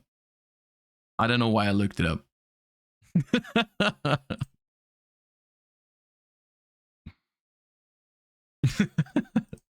Okay, so what I wanted to see, okay, what I wanted to see is whether there was a number for it. I don't think there is a number for the Hugin cosplay. Hurry up, streamer late. What? Huh?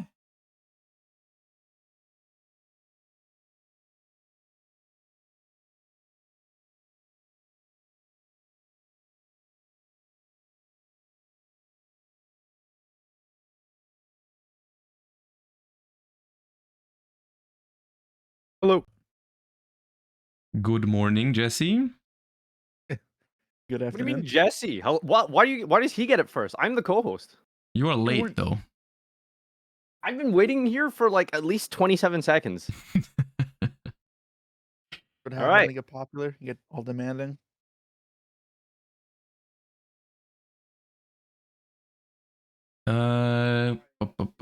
Yeah, I'm gonna send you an OBS Ninja link in a second. Hold up.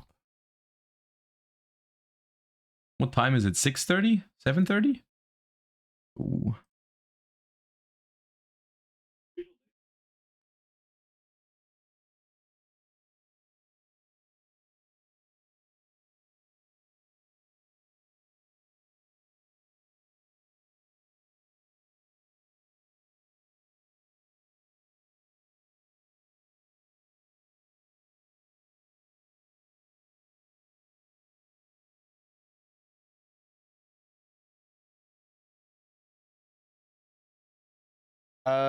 It's better in the morning because I'm not rushing to do it before the postman comes after streaming. How do you work with like mass orders?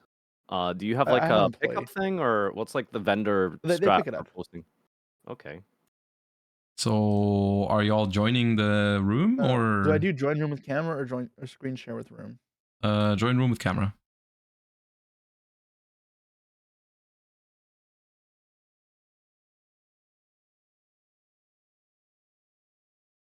Bing bong. Are All y'all Camera right. joining? access request timed out. Okay, hold up. Timing what? is out. There is 9 I mean, it YCS looks titles fine. in the call and far. Yeah, no, think about how many like there's worlds attendance, YCSs in here. Like we've got quite a crazy group right now. And how much of that are you contributing? I'm here for the strategy and the tactician approach. Like it's wait, I hear you twice. Okay, there we go. Do you hear him twice, Josh? No. Oh, okay. Yeah, wait, hang on. How many YouTuber Grand Championships have you guys won? You call yourself YouTubers? I am a They still do 3-time those? finalist, 2-time winner. No. I remember watching that like I must have been like 12 the first time. I was super excited. Wait, what is that? Just YouTubers used to play a tournament like a decade ago. Man. I don't know when it stopped, but I definitely watched it when I was a kid. He stopped because he didn't want to invite me back. That's why. Couldn't bring me back again. Doesn't Farva have top 16 with sword? So yeah, do you guys consider nationals a premier event? Technically, according to policy documents, it's a tier 2 event. So do I have a top? Normally I do, but for the sake of this argument, let's just say no. Damn, what a hater! What a hater! It's denied for 10 minutes. In 10 minutes, it counts again. I can't wait to go to an event again, whenever that is. But damn, I miss competing. I really miss competing. Holy crap! Are we ready to go? By the way, because I've just been yapping, waiting for you to set up. I mean, it's all we're all on screen. We're ready to go, I think. Ready to go? Okay. What is the like? What is the schedule? Like we haven't talked about like the order we're talking about things. Like we start with. We can just yap and yap. I was gonna start with like Jesse as a parasocial individual. He can tell us a little bit about himself and stuff like that, and then we can get into like current format stuff, more conceptual ideas like card design and whatever stuff that's always interesting to hear takes on. So just Okay. a bit of a general thing I think is good for today. All right. All right, ready? Ready. In 3, 2, maybe. Anyway, tune in next week. There's an See you episode guys. next week. Yeah. Bye. All right. We are donezo. All right. Good talk. Good talk. I thought you would have maybe wanted some more topics or whatever prepared, some Josh, but it's I figured like this was gonna be fine anyway, right? I thought it was fine. There was like a couple awkward moments where we were like, what did we talk about now? But I think it's okay. You just cut Well, that, I right? did- I mean, it's not hard. Oh, we don't. We edit this? Nah, we don't Wonders. edit. We one take these. We one take these. All right, this is the point of the after show usually where we you know, talk complete garbage. But I think I need to kind of dip to go and start stream soon. And you gotta go live. we are not the experts at talking garbage, so we have to, yeah. Whoa! What the hell? I got the short end. Anyway, yeah. You set so, that one up, to be fair. Like, you said, this is where we usually talk garbage, but I have to leave. So, what do you want me to do? All right. Okay. I'm gonna scatter. All right. Bye, boys. Thanks for coming on, Jesse. Pleasure as always. Take care. Yep. All right. Bye bye. All right, peace. Yeah. All right. Well, I guess I'll leave in your chat to wrap up the rest of your stream. Yep. All right. Thank you for Alright, being peace. on, and No problem. see you around.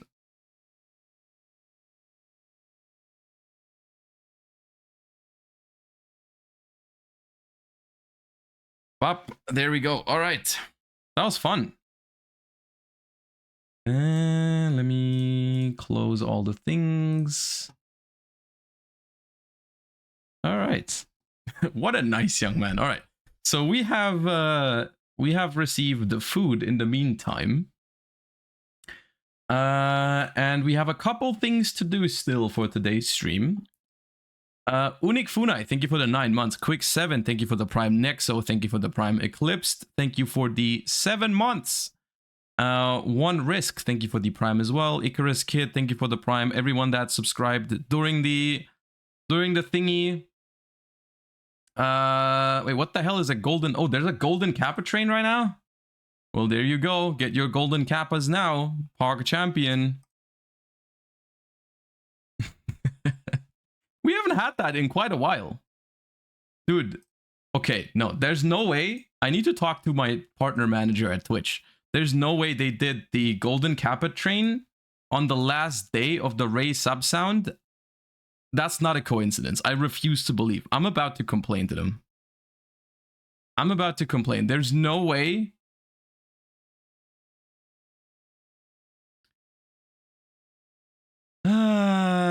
Night Raven, thank you for the Prime. Booble, thank you for the 5 gift subs.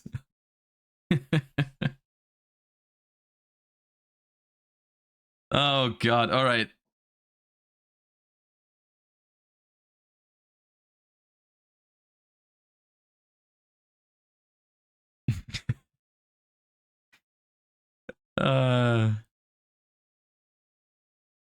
Armin Gibbs, thank you for the 8 months. B-Word, thank you for the tier 1. Draco Predator, thank you for the tier 1.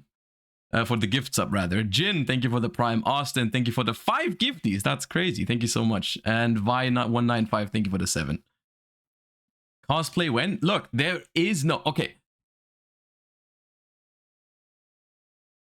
There is theoretically the option for a funny cosplay to happen at some point, okay? However, there is no number that would make me do a Ray cosplay, okay? There's that one is not going to be the case. That one's off the table. So as long as you're not doing reasonable suggestions, that's not happening. Not happening.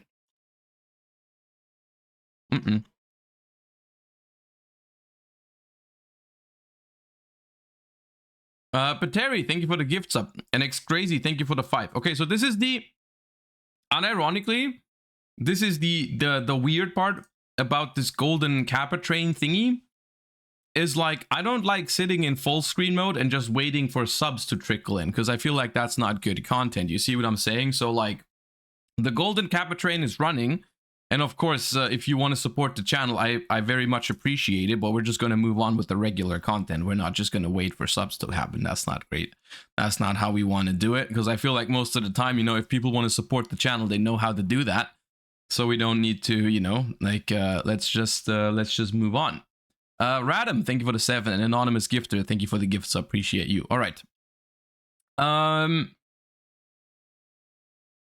Let's watch a stun deck. What a great segue that was. What a great segue. All right, let's go. This stun deck went undefeated at YCS. No, not undefeated. 7-1 at YCS Las Vegas. They didn't top, I believe, because the teammates just didn't perform as well. Probably, at least I didn't hear them. It's not a top deck profile. so they might not have topped, or I don't think they have topped rather. But I mean, I have my food ready. We need something to react to. So and it's a tier 0 format, so we're down bad. We're down bad. Jabba Games, thank you for the tier 1 sub. Schwanzger, thank you for the 2 months. And Tyjantic, thank you for the gift sub. Enjoy your golden kappas, everybody. Let's watch some stun deck profile action. What's going on, you guys? Slim here at YCS Las Vegas with my brother, one of my best men, one of my favorite people in the whole wide world. You already know. He can enter the dueling grandpas. You already know. Mr. Asian Persuasion himself. What's good, y'all? We out here in Las Vegas. Shout out to my boy Slim and Oscar for being on the Dueling Grandpas.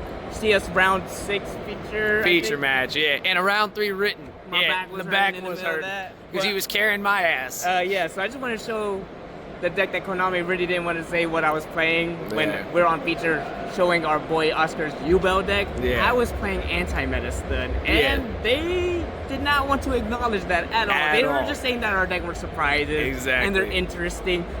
I'm Cancer. Alright, that's as close. That's so weird. Like, it's a competitive card game. Just mention the strategy. Like, stun is like that's a thing in so many card games. Like, that happens. Like, the stun and burn and all that. Just talk about it.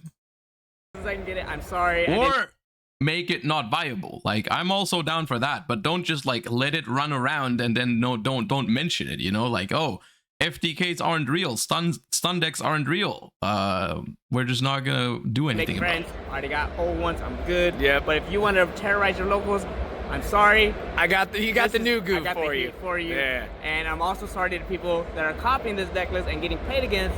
My bad. Yep. Sorry. If you want to watch Cancer, this is the profile for you. 6 minutes. Yep. You're gonna enjoy every second. Exactly. And I played the exact same list. So carbon copy. You guys will even see it in the written feature match.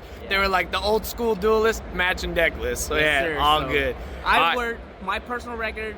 I went 7-1 day 1. Yeah. I lost 1 match and it was to BB. BB. Shout out BB. BB's insane. My one loss. I lost to Fire King Snake Eye. Yeah. But I beat everything else. He beat everything else. It was crazy. And my deck performed super good. I really enjoyed it. And I'm just gonna go into the profile before I bore you guys to death. Yeah, exactly. I'm about to bore you. Okay, you should already know I'm playing Cancer. Yep. My first 3 cards are 3 Fossil Dino Pachycephalo. Yes. You wanna know what this card says? Neither playing against Special Summon. Yeah, that's all you need to know. I'm stunning my opponent from not playing the so like that card alone. Snake Eye, you normal summon that card. This, as you guys are saying in chat, this Edison ass card. You have Imperm and you have Poplar Search Field Spell.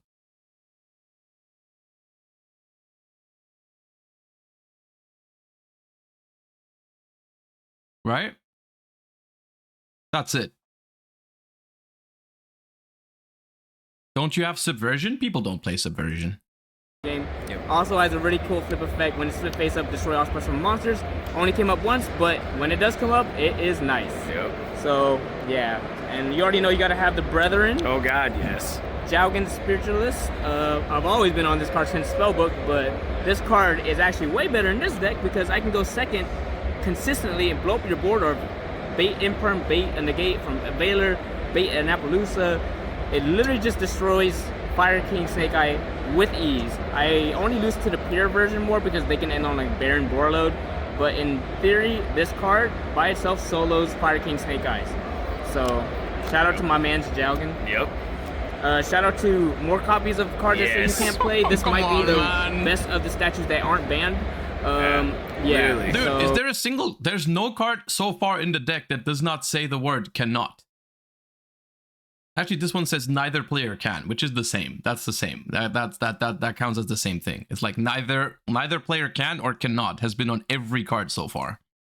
Water statue because no one else plays water decks. Right? As long as we didn't go against Marincess, and we did not. No water decks. We made the right... I think his win con was that his opponent would say "God damn" at any point during the match. I mean, yeah. A lot of their opponents probably said that. choice. Barrier Statue of the Torrent. So 2 more cards that say neither break and special summon except for water. The really good consistency cards that help you protect your floodgate monsters. Ecclesia. Nothing else to explain here. It gets the best trap in a stun deck. So yeah. Just 2 of that. And the only hand trap I play is because this card is the only one you need is Dimension Shift. The turn skip. Yeah, I drew this enough to win, going second enough, so the card was fine. This is the only hand trap you can draw as a 1-of, and it could be almost enough, so if not enough, so Shifter was the best hand trap. After that, we got the double Nadir Servant for the Dogmatica package. Crazy. Wait, is that still semi-limited in the TCG?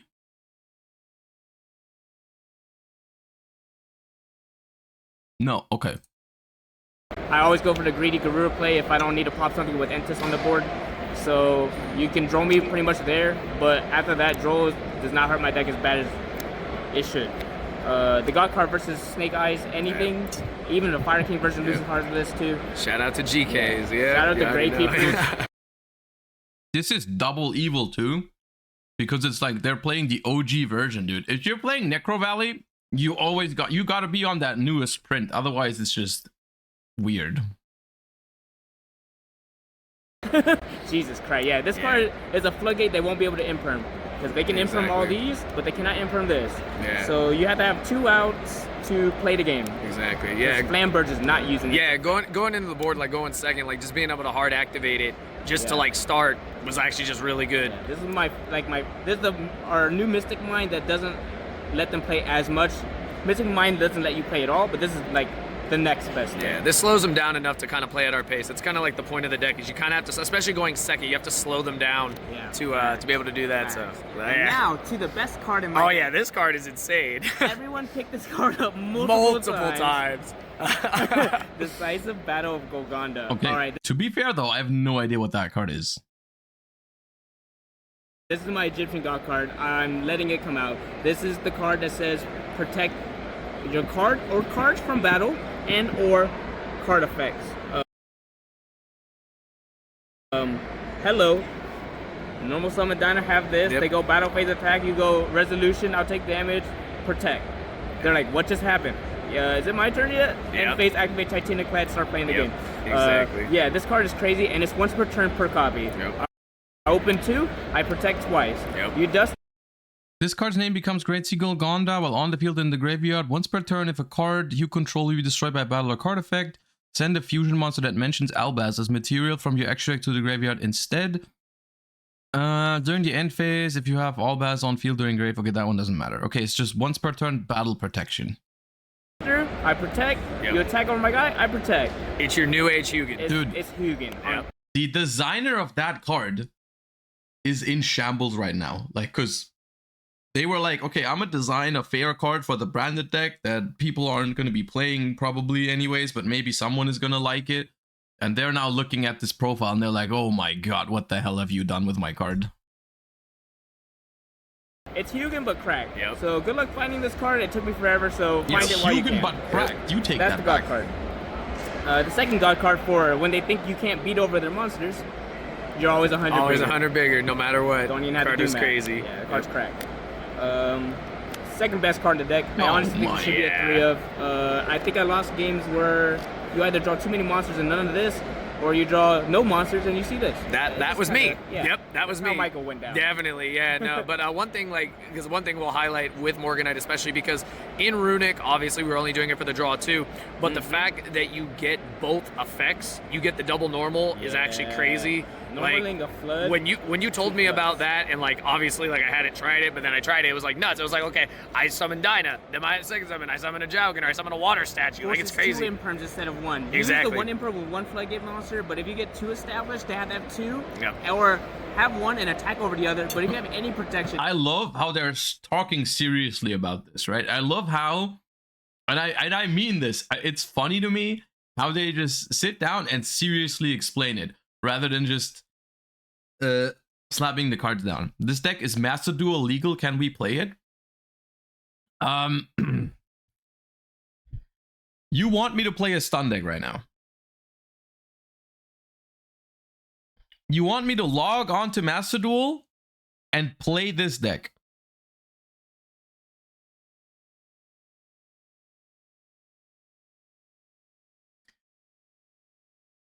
I'll have you know, as opposed to the Ray cosplay, there is a number for that. Yep. It foils that. I was literally and they have unfollowed. extra before they go summon and attack. So You're you know not they're sub just though, so it's down fine. bad after that. Exactly. This game, this deck pushes you in a situation where you either have to have it early, or my deck snowballs into Very quickly, because you're drawing 2, summoning 2, and Yeah. you'll actually get boards. Like Johnny had a lot of boards where it's like 4 or 5 monsters. I was beat. It was like crazy, and you're just like, they're not huge, but all the damage adds up it's real not quick. huge, and you think you can set Ash and stuff until I start activating cards Moon like mirror, this. and then you get over everything. Yeah, Your or if I punishment prize. attack, What's bump the- my head, I can do stuff like this too. Okay, Yeah. So- I will say when I said that, I didn't have a number in mind. I didn't have a number Next in up, mind. the God card. You Yeah. never see it a lot, but it's actually still good. And if it resolves, Wait, we it's can't play pretty that. nice. And I actually didn't see it more game 1. I saw it more game 2 and 3 when I started Thrust, because I could get it if I Yeah, needed it. yeah. Consistency. It looks weird, but I got tired of drawing too many of these. So I also just Why is decided to go everything down on at it. 2? And it was the same thing with Do I have to play the same ratios? this. I don't want 3 of it, but I want it. So I just played 2 and 2. Yeah. You can change it. This could be a 3-up, but your extra deck is Well, I actually mean, I can't even, right? Because limited on both of these things. important with the Albaz. Yeah, creatures. that's the thing. Yeah, definitely. So these cards are correct. Consistency cards that make people cry. Yeah. This card's an Egyptian God card. Yep. This is the other Egyptian God card. Yep. In a stun deck, you play this card, it's always like a +1. It's always dealing with something else, and it's also giving you follow-up. So this is the best card to have behind your Floodgate monster. And MVP for me, and I believe Michael too. Oh no, it was. His card was crazy. Nobody plays around Mirror Force cards in 2024. So Yeah. shout out to these cards. No one plays around it. Yeah, I card beat was pros with crazy. it. I beat noobs with it. I just was winning a lot of games with this card. It clears the link board. That's Yeah. all you needed to do. Yes, sir. That card's crazy. And then this is the simplified game to where I can just get it to like maybe if they win first, they set imperm. They have to choose their monster input. They almost always choose monster. So I outed one of the cards that actually beat me, which is imperm on one of my flood monsters. So this is an amazing card. I like this card. Yeah. And that should be 40 in the Yeah, main. we played clean 40. Could be 41, Oh, yeah. but 40 was. I that wanted is not a clean 40. That was We definitely wanted not this- a I clean wanted this 40. Yeah. That was Exactly. 40, Which I did. not clean. Exactly. Shout out to that. It worked. And extra deck, it's kind of important, so I'll just kind of Yeah. go by it. Pop. Yep. This is a utility monster pop, but not on the time it's centigrade. You can use it whenever you Yeah. want. My draw engine, because I'm greedy, trying to draw into more of my engine. We got the best card for the Decisive Gondola. Yeah. You send this and it gives you Ecclesia follow-up, which is pretty crazy. bad for your opponent because you Yeah. get the punishment next. Extra protection. Yep. This, because it's the biggest Albaz, that's Yep. not expensive like Sanctifier. Yeah. This is literally the More only reason. structure deck cards, baby. Shout outs to my boy, I think Slumpy, let me borrow this. This is my ultimate What is the number? Is it a clean 10? Dude, snare target to out the what do you mean 10? guy board. Yeah. And also another good synchro Yep. that lets me Ooh, Senor Armathon. utilize cards in my grave or my extra deck back. And then the card that is just big for punishment, and it also can send Garua to one get of a the draw. Garuas to draw a card. Yeah. So Yeah. this was really good. Yeah, and I so- actually ultimate snared the SP Little Knight, and I won that game. Oh, nice. So that was kind of nice. Yeah, definitely. And then for side deck, this could use work, but it was good for the tournament. Yeah. We got the 2 border. Stop putting 2 offs there, Honestly, please. Card was because meh. I don't want to lose the flu. That's probably my worst matchup because all my Yeah. monsters do 0 things to It them. literally, it does nothing. Uh, but we didn't play any flu, no so we got flu, lucky. so- But no, the other. We demand a number. So the thing is, on the one hand, I don't want to play stun for 10 subs right now. On the other hand, I really don't want one individual person to just drop a lot of money on the stream because I never feel that great when that happens, right? Like I don't want someone to just go ahead and drop an absurd amount of money on the channel. I don't want that to happen. So Floods were better. it's awkward. Yeah, we got the good old Pancratops for going second. This is mainly for like the floodgates, like anti-spell or something. This is okay. It could be whatever, honestly. These were better, but you don't even need these. This is help simplify the games. Omni negate into a turtle. You know, that's all you could ever ask for. We got Raigeki. You know what? If you really want me to do it, I'll do it. And if you feel like I don't want any individual gifting more than 5 subs though, okay? this is the best board clear for me. Yeah. Simplify the game. Especially with a flood up, like summon your guy, right? Yeah. You them like pretty much turn on. Plus, if you have Valley too, like just turn everything off. Hell yeah. Shout out to Slumpy also Yeah. for the Ultimate Slayer. I'll give 6 smile. Stop. Yeah, this card was actually really good. Why is everything it's at 2? mainly What good is for the theory Snake Eye here? when they have Baron Warlord, because I actually just can't defeat boards like that plus hand traps. So I need this to deal with the synchros, and then I'll play through hand traps. Yep. We got the Okay, the sub goal is 20, but you need to do it in steps of 2 because in honor of this deck profile. All right. 2 Then thrusts. we'll play This it. card was amazing. There's actually so many good cards you can get. You can get evenly matched. And no one does more than 5. If anyone does more than 5, I'm not doing it. You can get Storming Set if, Yep. if you went first. You get a punishment. You I can get feel bad. punishment. You can go get Pros, Duality, Demise, Morganite. That's There's a real lot of play. targets in the deck. You can, yeah, there's so many things you can get. Get Nadir. Yeah. It gives you a lot of post targets, but mainly Raigeki to break boards. That's usually what it is. Yeah. And then the last card, this is for Cosmic and Evenly. Yeah. And actually, it let me beat Fire King Snake Eye decks because they can't manage for wanting to recycle the card that puts my guy in my face of monster zone into the back row, the Subversion. They can't recycle it, it just outs it. So yeah, that's gonna be the deck profile I played here at YCS Las Vegas. It was pure cancer.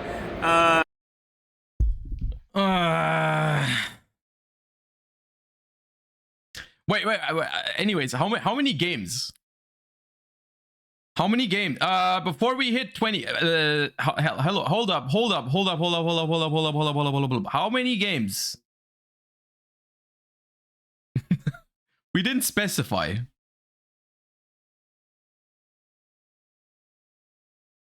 Okay, so my trade offer is we do it until we win. Unless we win the first game, then we do it until we lose. Okay? Is that fair? That's basic. That's at least 2 games, but it could be more.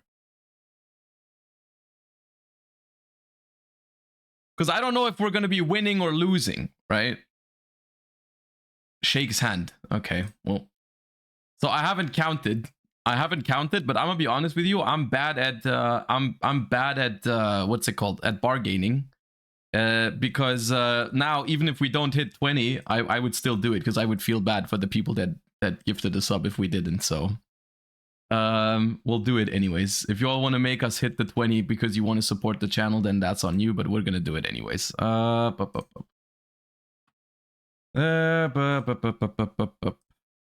god. Now the problem is as well, I don't know, I have kind of agreed to this before I knew how many ultras this would mean. Surely all of these cards are bad, so they're not ultra rares? Surely?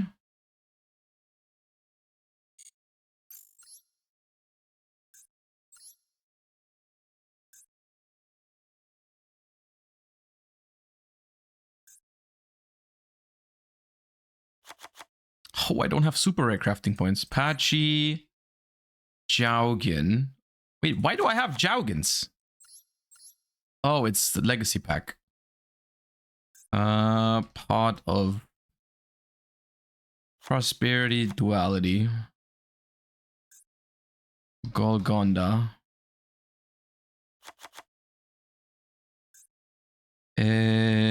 Barrier Statue. Can I play a different one? Earth is probably fine too, right? I don't need 2 waters. I guess we'll play Desires instead of Demise. Moon Mirror. Field. Morganite.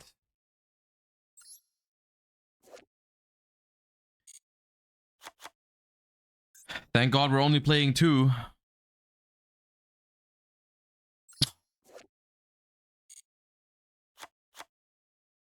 I'm reconsidering my number at the moment. It's actually not, I think I'm negging on this. That's crazy.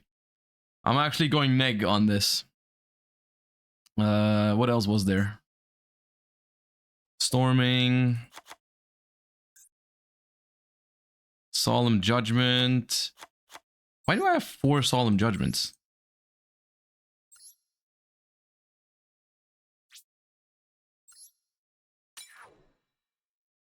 The Dogmatica cards. Dogmatica, it was 2, 2. Do I need to make 3 Titanic lads? There's no way. Nah, I'm not doing that.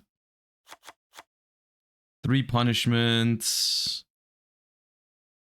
We'll probably play 3 Nadir Servants.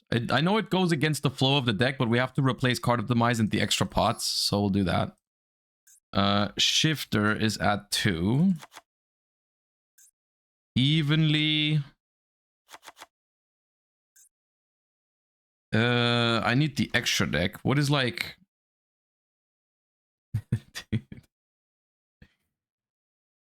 in all seriousness, I do thank you all for the subs. I appreciate you guys a lot. Thank you.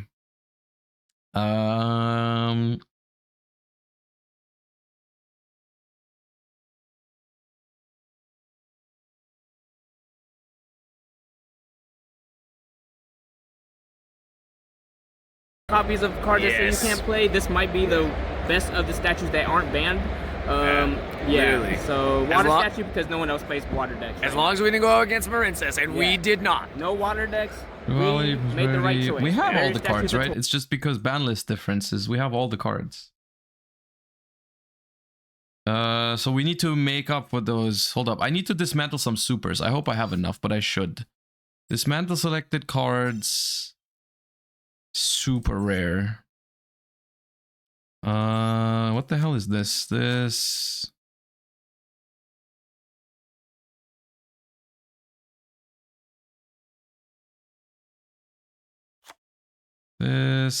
Vulcan, 1 win. Ring on your mark.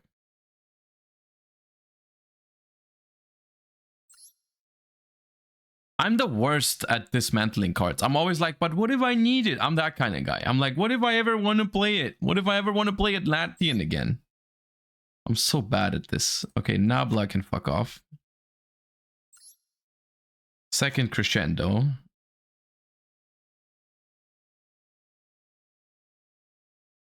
I am a hoarder. I am a hoarder.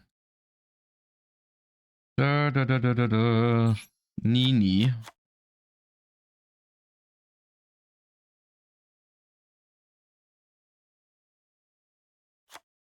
Karakuri.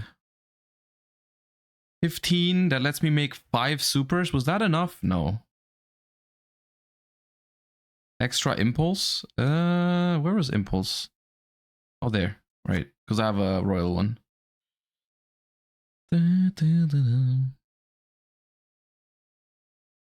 Supplier. Did you dust any Sword Soul duplicates now with the free structure? I haven't gotten the Sword Soul thingy yet. Because I haven't given out my code. Because like everyone was being annoying when that code dropped, and every comment section was full of like, use my code, use my code, use my code. I didn't want to be like that, so I didn't give it out. Not that there's anything wrong with that anyways, giving some people your code. It's like, it's fine. I just didn't do it.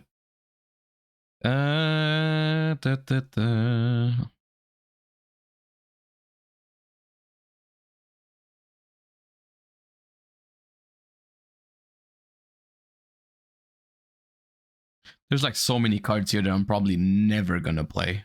I'll get rid of the Drytrons. That should be enough, right? For supers? Oh, I was only missing 5 anyways. Okay.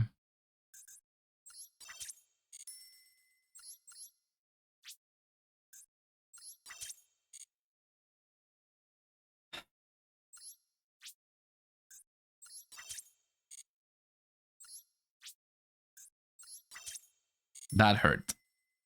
That did hurt.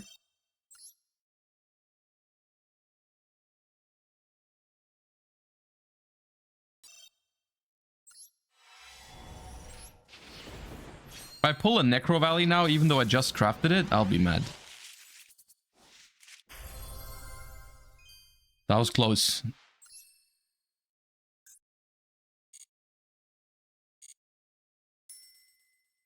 At least it's an UR, yeah. Up, up, up.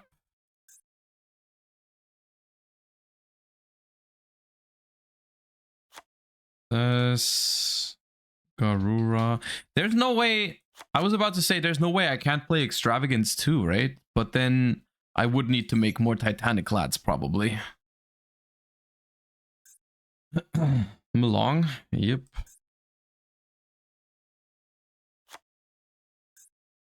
Aggregator, sure.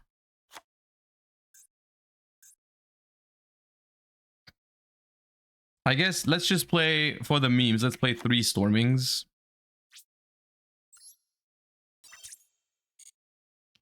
And I would say let's play the 3rd Morganite, but that's an Ultra. I don't want to do that. Max C. I mean, we could also be playing Max C. Maybe we should be playing Max C. I mean, to be fair though, Max C going first, I mean, it's not really a problem though. Let's play 1 Max C. That seems ideal. And just whichever cards just don't matter.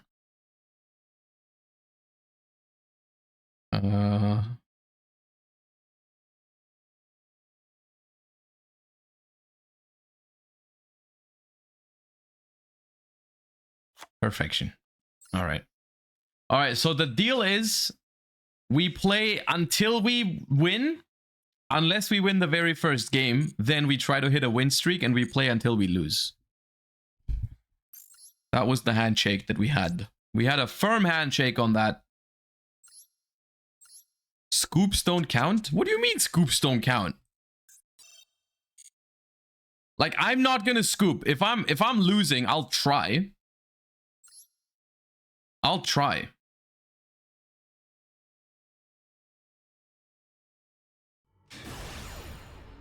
Opponents will probably scoop immediately. Well, but then we still play until we... Okay, we won the first game.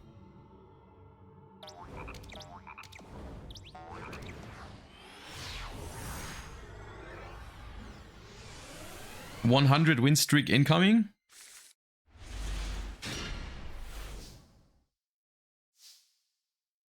God damn, for the lack of a better word.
How does that feel? I don't know how to describe my feelings right now. Oh no, you sniped me. No, you sniped. Are you sniping me, chat?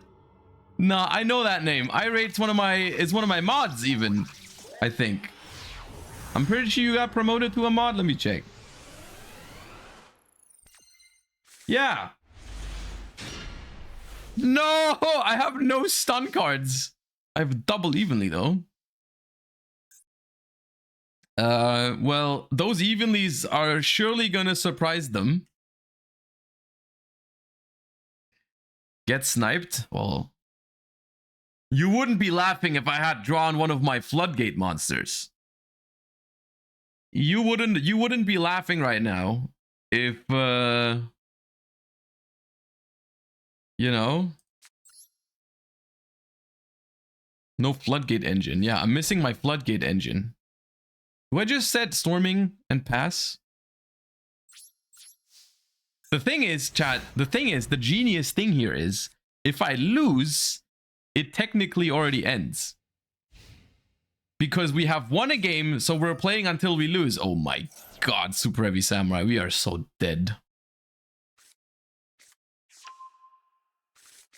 High rate will concede? Nah. They won't. They won't.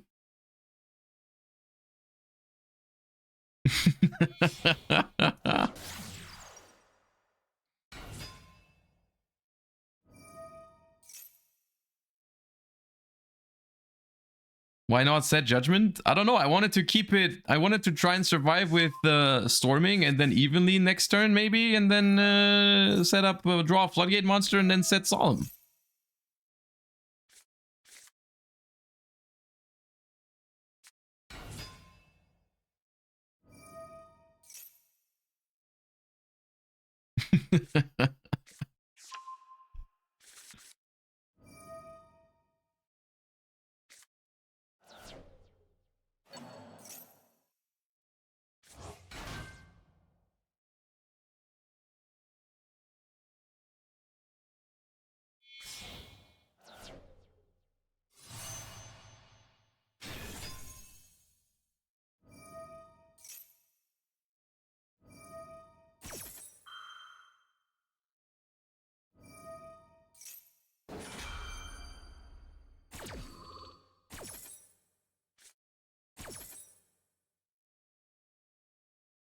Maybe no negates. Oh yeah, surely. Surely. Why did you snipe me with Super Heavy Samurai of all things? Why did you do that? Why did you think that was a good idea? I even won the coin flip. If I had one normal summon, you had no win condition. What was supposed to be funny about that? What was your goal? How did you think this was gonna go?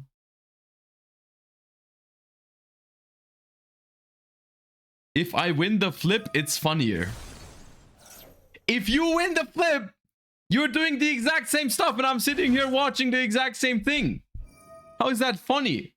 Oh, you should try going second against Super Heavy Samurai. That's very funny.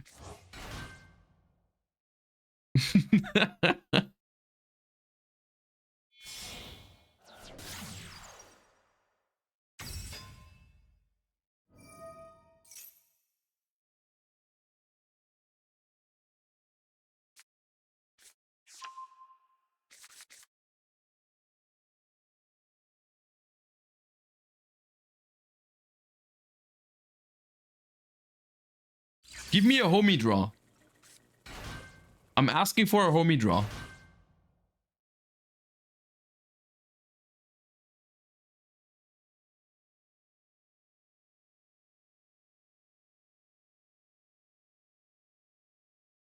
I forgot to add the tuner. Come on, dude. There's no way.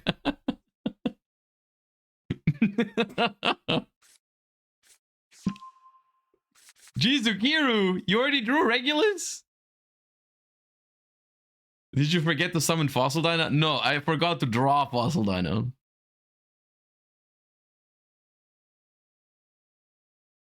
I wanted to FTK? No? Okay, that would have been so funny. Yeah, that would have been so funny.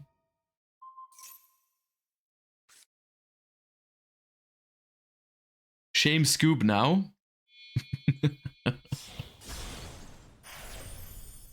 The hell is that?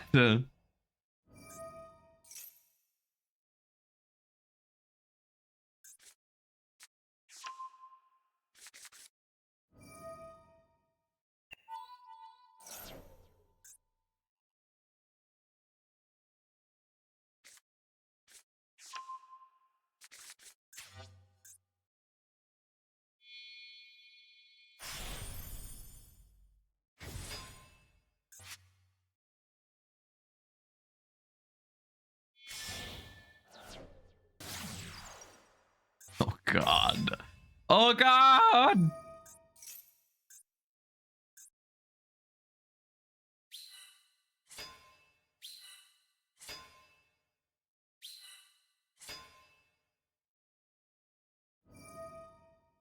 I didn't realize it was this easy to snipe someone in Master 1. I didn't think this one through. What is... Huh?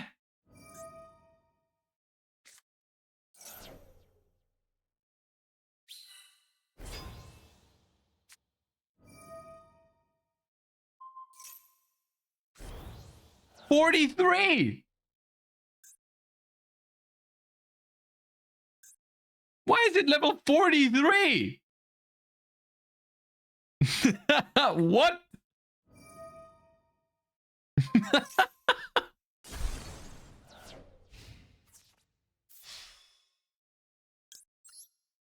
Okay. Come on. Boom!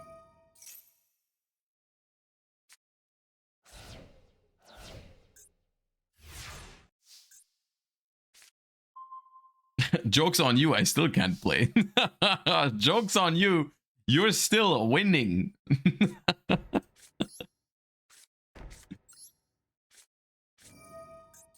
I have no floodgate engine, man.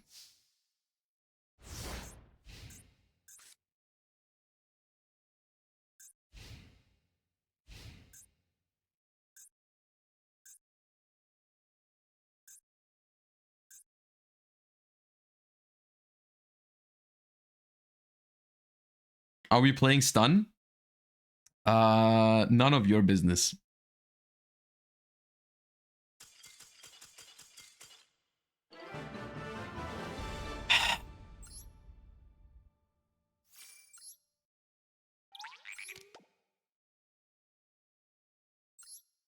Ah. Ah. Ah.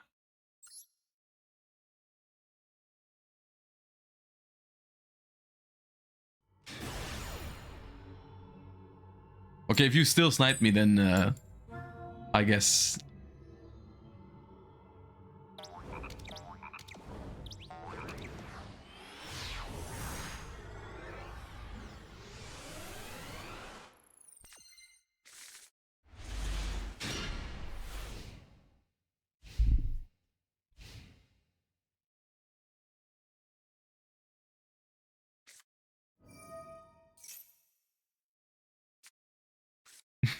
Look, I gifted 2 subs for this. I might as well. Yeah, it's all good.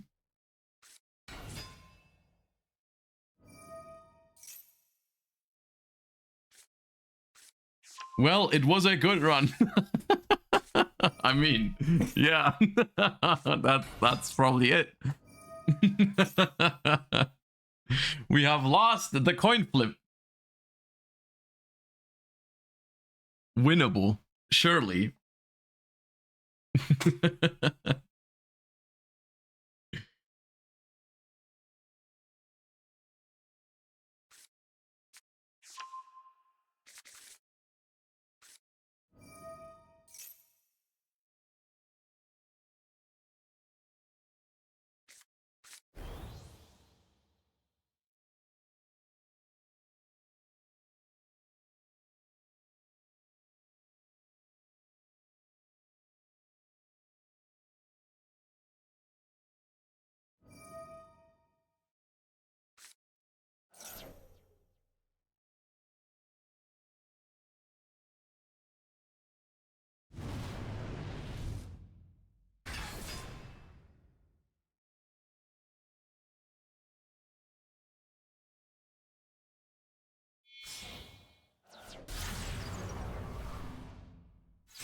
Okay.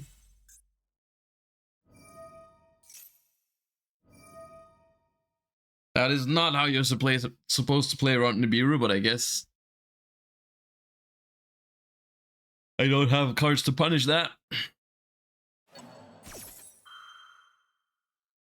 Placing Flamberge into the back row here is also like weird because now they can't revive it.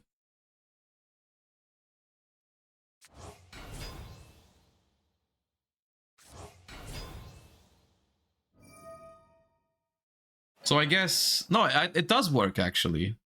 It does work if you oak summon another Flamberge now. You need the second Flamberge, and then it does work.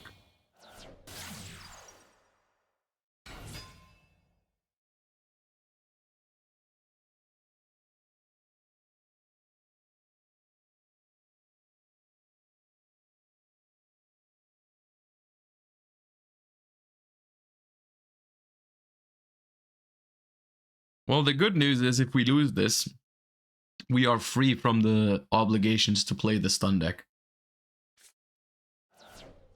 Ooh, discard Sinful Spoil. Okay. I hope they're not playing the trap card.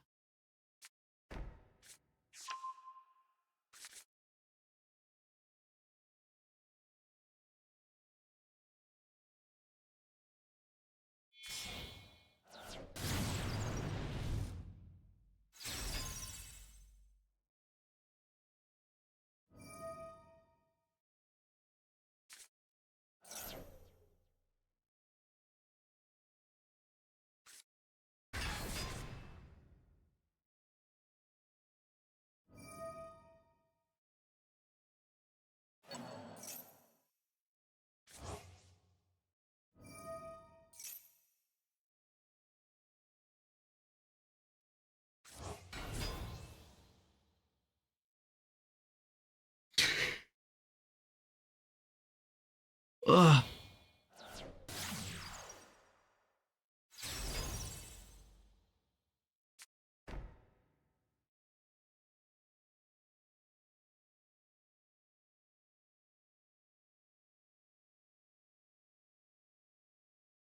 Dude, how bad is this deck against Flamberge? Like, even if you summon a monster, it just gets pushed into the back row. How bad is that?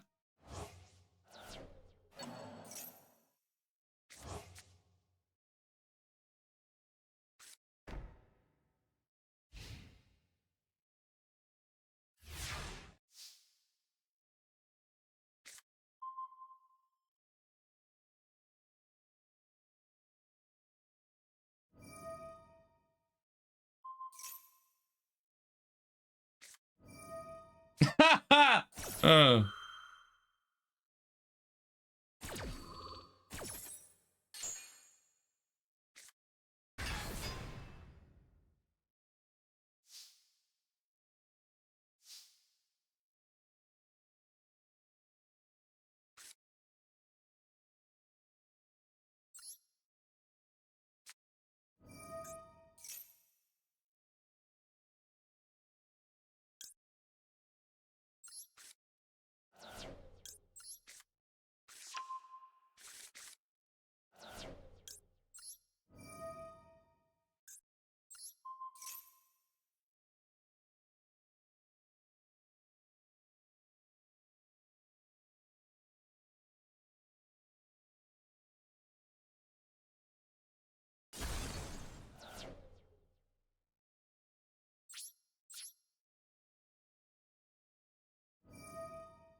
Okay.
So the thing is, technically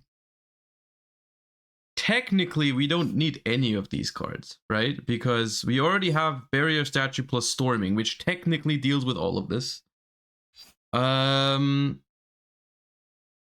guess it's Necro Valley, because theoretically they could be playing the Subversion spell card, in which case they could out one of my monsters. So I should grab Necro Valley.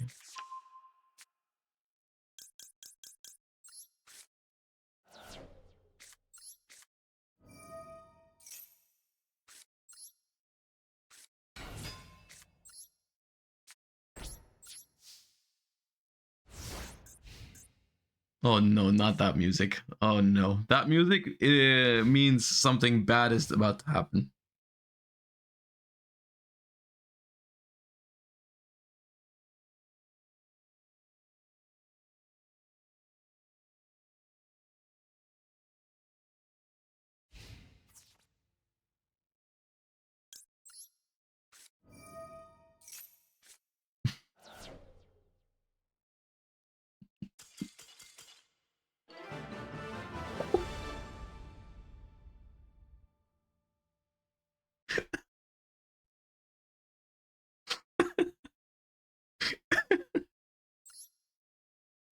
Oh god, dude, no. Oh no, man, no.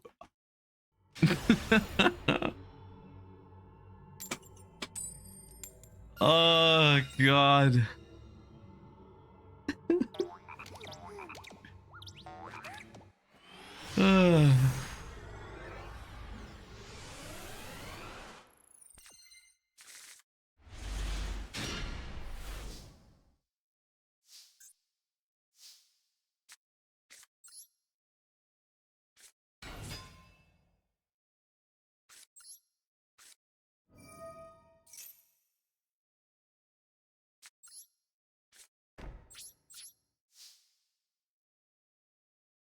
We have the Floodgate engine and the Protection engine.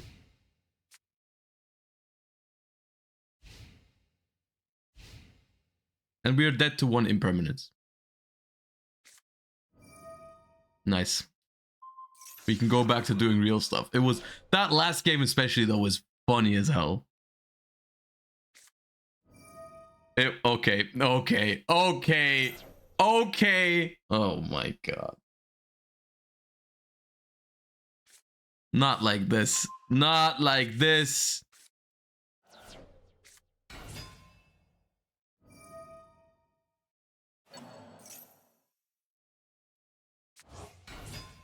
Now I wish we had drawn a better hand. Imagine we had Morganite and we could have summoned 2 Floodgates. What a great day that would have been.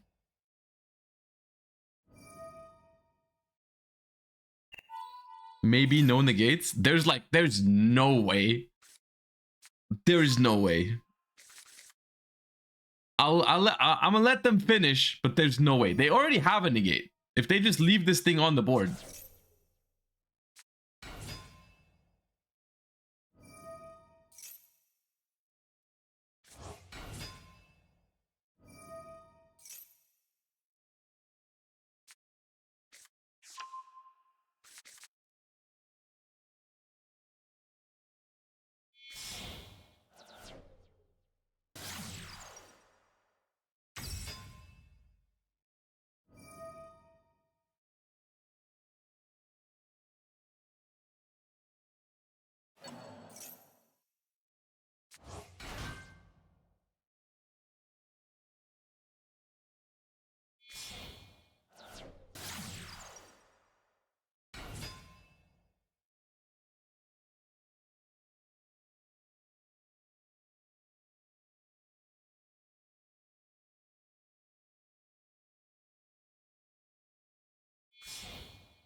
All right, well.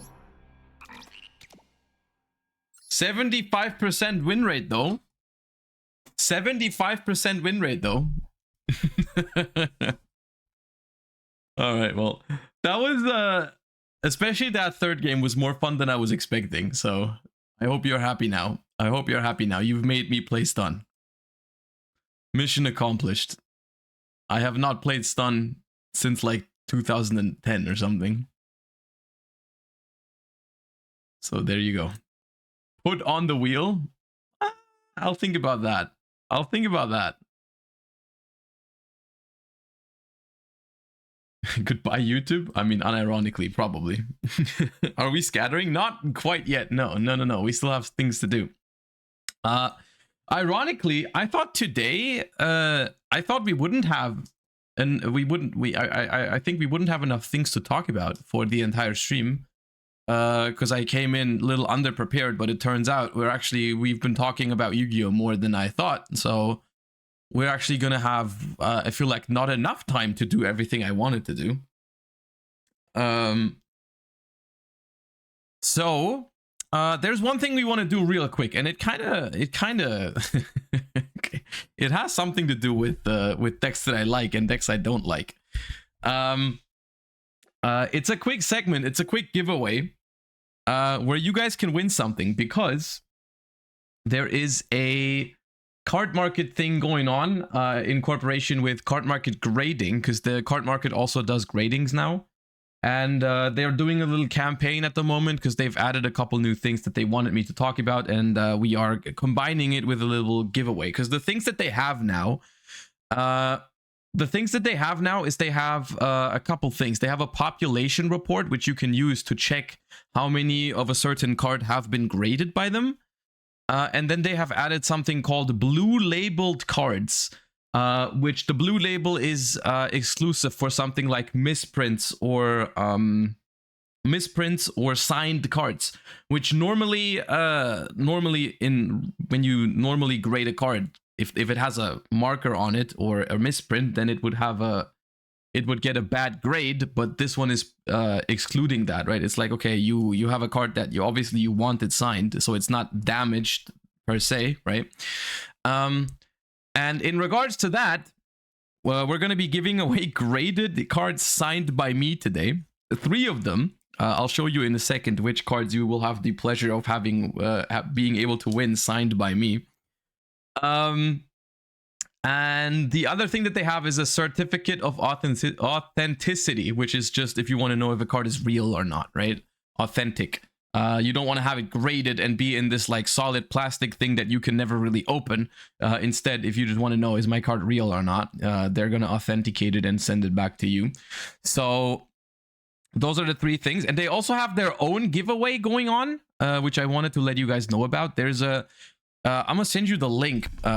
Hold up. I'm gonna send you the link to this page. Because what you need to do is you need to guess the most graded cards from the last year of any given card game you are interested in, right?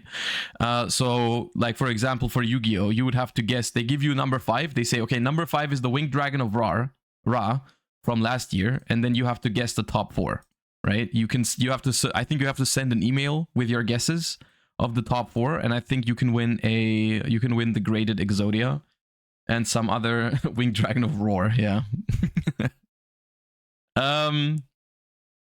Yeah, so that's cool. The link to that is in chat. You can check it out if you want to. It's a little giveaway, and we have a giveaway as well. We are on the bottom of this page. We have a giveaway. I'll show you the cards right now. I have them here. We have a Paleozoic Dynamicious. I wanted one cool card at least. I wanted at least one cool card to be included. So there's a Paleozoic Dynamicious, which is obviously one of my favorite decks of all time. There's a Sunseed Genius Loci, 8.5 graded. The Dynamicious as well, 8.5 graded.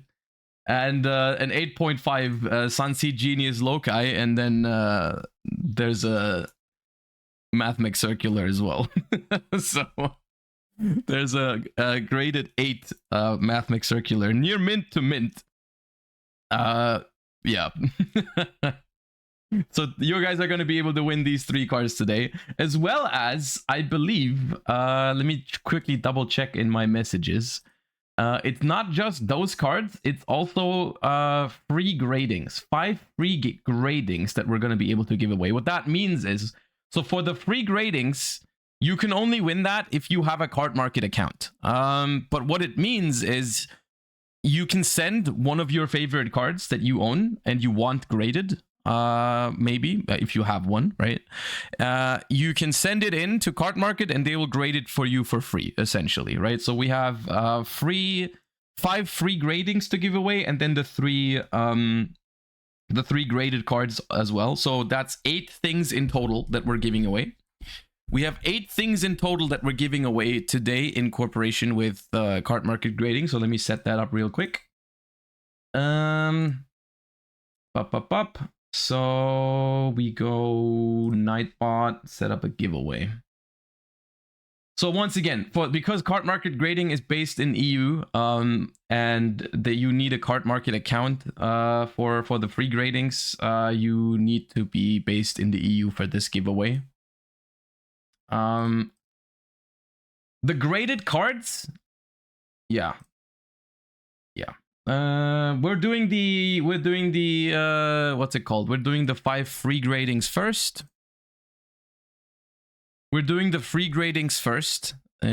Let's just do free grading. We're doing it with a keyword as usual. Once again, no extra luck for subscribers or anything like that. The keyword is free grading 1. So if you want to have a chance at winning a free grading for a Card Market, just type free grading. Actually, no, I take it back. Just do free grading without the 1 and we just draw 5 winners from the same pool. That doesn't make any sense. Why we don't have to do 5 separate thingies. It's way faster. Just free grading for the 5 free gradings. Make sure, please, make sure you have a Card Market account if you do this, okay? Make sure you have a Card Market account. If someone ends up winning that doesn't have a Card Market account, I'll just end up giving I'll give the extra ones. Basically, I'll give them away on my Discord server. If anyone ends up winning now and they didn't listen properly and they say like, oh, I didn't know you needed to actually be from Europe, then I'll just find someone else on my Discord server over the weekend. So yeah. All right, you guys just type free grading and we'll call the winners at 4 p.m. exactly 4 p.m. which is in a minute. It's now, actually. It's now. I'll 10, 9, 8, 7, 6, 5, 4, 3, 2, 1, go. Roll it. We have Blizia. I'll write these names down. Hold up. Because there's going to be 5 of them. Blizia wins the first free grading. Roll again. Galiza. Yep. That's the second one. Quinn 765. That's the third. Heat 26 is the fourth. And then the 5th and final free grading goes to Boyger DK. Boyger DK. All right, you guys, all I need from you guys, I believe, is your Card Market user account name. That's what you need to send me for the free gradings. That's all I need from you guys. Congratulations. You guys can have your favorite card signed, not signed, your favorite card graded by Card Market for free. Hope you guys are gonna enjoy it. Good luck on your grades. And yeah, okay. Let me set up the giveaway for these 3 things. Let's go. Okay, let's go most hype to. I mean, let's do the circular last for no particular reason. Is what I wanted to say. Okay. I'm setting it up. All right. EU also the these ones, no, these ones anyone can win. These, because I'm shipping them to you guys. I'm shipping these to you guys and I don't care where I ship them. So like you can this one everyone can win. I don't mind wherever. Where do we send the user? You can either send it to me on Discord, !Discord, or you can also send me a private message on Twitch, whichever you prefer. Okay, first of all, Dynamicious. The keyword for this one is Paleo Pog. So just spam Paleo Pog. No, don't spam. Everyone just post it once. Just post it once for the signed 8.5 graded Paleozoic Dynamicious. And then we'll draw a winner in just a little bit.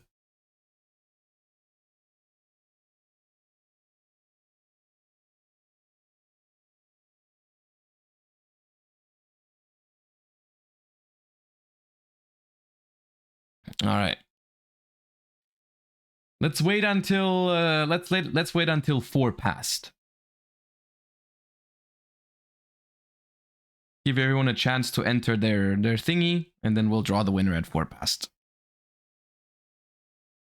And so for whoever wins that one, same thing. You need to hit me up on Discord or on Twitch DMs. And for these ones, I'm gonna need an address because I'm gonna be sending these out to you guys myself. So yeah, X Maxis, thank you for the Prime. Appreciate you. Thank you so much.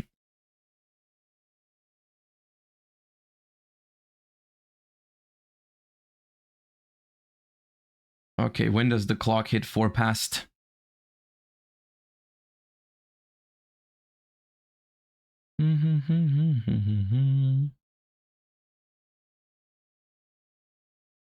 Okay, there we go. 4 past. Roll it. HDD99 wins the signed Paleozoic Dynamicious. I'll write that down too. And Dynamicious HDD99. All right, congratulations on the signed Dynamicious. Okay, and now next up, we're doing the Sunseed Genius Loci. The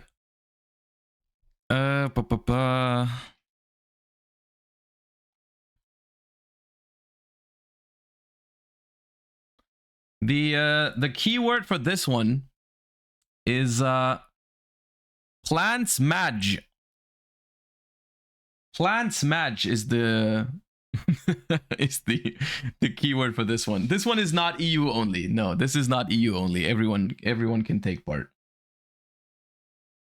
Everyone, which I always do this with my giveaways, by the way. I always let everyone participate. I'm kind of regretting it sometimes because you guys remember the Nintendo Switch that I gave away on like slightly after Christmas. That one still hasn't reached the winner because they are from, I believe it was Egypt, and I tried shipping it and they've returned it. They were like, you cannot send electronics to Egypt. That is not legal. That's not a legal thing to do. So I paid like over $30 to get that shipped to Egypt, and they just returned it. They were like, nope, you can't. And now I'm still trying to figure out a way to get it to work, and I don't know how. And they are understandably kind of sad about it because they were looking forward to getting it. And I'm like, I'm sorry, I don't know what I need to do. But I'll try and figure it out. And I'm just yeah, I don't know. Well, I guess that is what I mean. I want everyone to be able to take part. So like yeah. Anyways, we're rolling the giveaway for the Genius Loci now. Southpaw Style. Southpaw Style 1 wins the signed Sunseed Genius Loci. I'm writing that down too. Congratulations on that one. And now we're doing now we're on to the big guns. Now we're doing the signed Mathmech Circular, which, to be fair, a signed circular by me is not that rare, because I feel like that's the most signed card that that's the card I signed the most. So technically all you need to do is find me at an event and have me sign your circular, but I guess you know.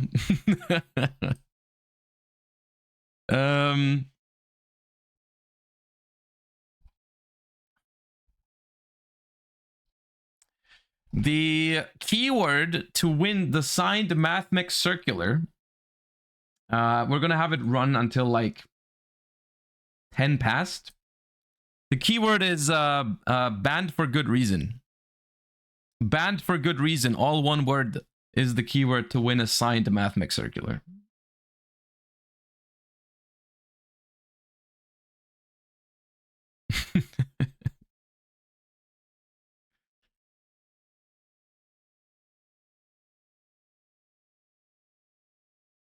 All right.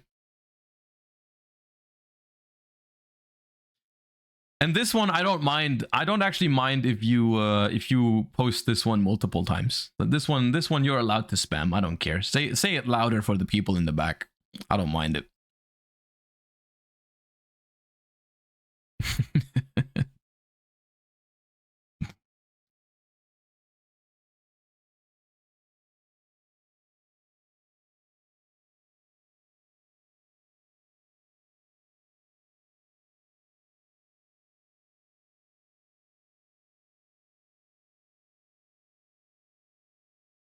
Dude, 10 past.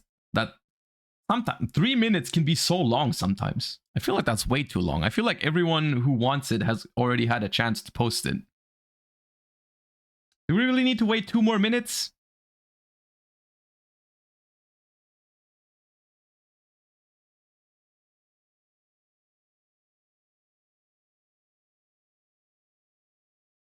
I'll wait until 9. I feel like anyone has had a chance to do it now. 9. Okay, there we go. Roll it. Meirich wins the circular. Dude, stop saying rigged every time we do a giveaway. Just be happy for the people that are winning. There you go. You win this beautiful copy of MathMech Circular, graded 8 for near mint to mint. Congratulations. I hope you have fun with it. I don't know how you would have fun with it because you can't actually play it, but maybe that is the fun part about this thing in the first place. All right. That is that. Once again, thank you for Cart Market Grading for providing me these with for the giveaway. Hope you guys are gonna enjoy your things. You guys just hit me up on Discord or on Twitch and let me know where to send these guys to, and then yeah, I'll send these out to you. All right, that out of the way. We have one other thing. Dude, I said I was going to end it early today, but I mean, we still have things to talk about. So we're going to do one more thing. And that is another Yu-Gi-Oh discussion, because there was an interesting video by MBT Yu-Gi-Oh. Yeah, I know. I was surprised too. There was an interesting video that I wanted to take a look at, and I haven't fully watched it yet, but it was somewhat interesting. Let's say it like that. And I think we can talk about it. And I think it's especially fitting right now because it touches on a topic that we have talked about earlier as well already, which is it's not the exact way he words it, but the way I've been wording it is like reevaluating your quote unquote staples or non-engine cards or deck building choices in general. Reevaluating these kind of choices depending on the context of the format, the deck you're playing, the role you want these cards to fulfill, and you know, maybe we can present like a little bit more of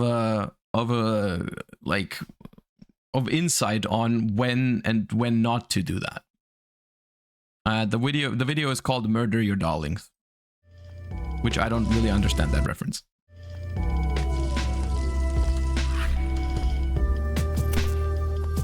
William Faulkner, or Ernest Hemingway, or Arthur Queeler Cooch, Jesus, it's hard to source a quote online, is the author of the 1916 work On the Art of Writing. In what has become its most famous quote, the author professes this piece of wisdom. If you hear, I'm doing the voice because it's a quote, roll with it, require a practical rule of me, I will present you with this. Whenever you feel an impulse to perpetrate a piece of exceptionally fine writing, obey it wholeheartedly and delete it before sending your manuscript to press. Murder your darlings. This quote urges writers to reevaluate beloved, personally meaningful, and fun-to-write characters that ultimately do not serve a story. It asks authors to do the hardest thing imaginable, reconsider characters, events, and places they believe to be their best, and kill them. The only thing I'm thinking of when he says that is Game of Thrones. Anyone else? On an unrelated note, Ash Blossom and Joyous Spring is the best card in Yu-Gi-Oh! But first, this video is sponsored by HelloFresh. HelloFresh is America's #1 meal kit. It takes the worst Goodbye, Fresh.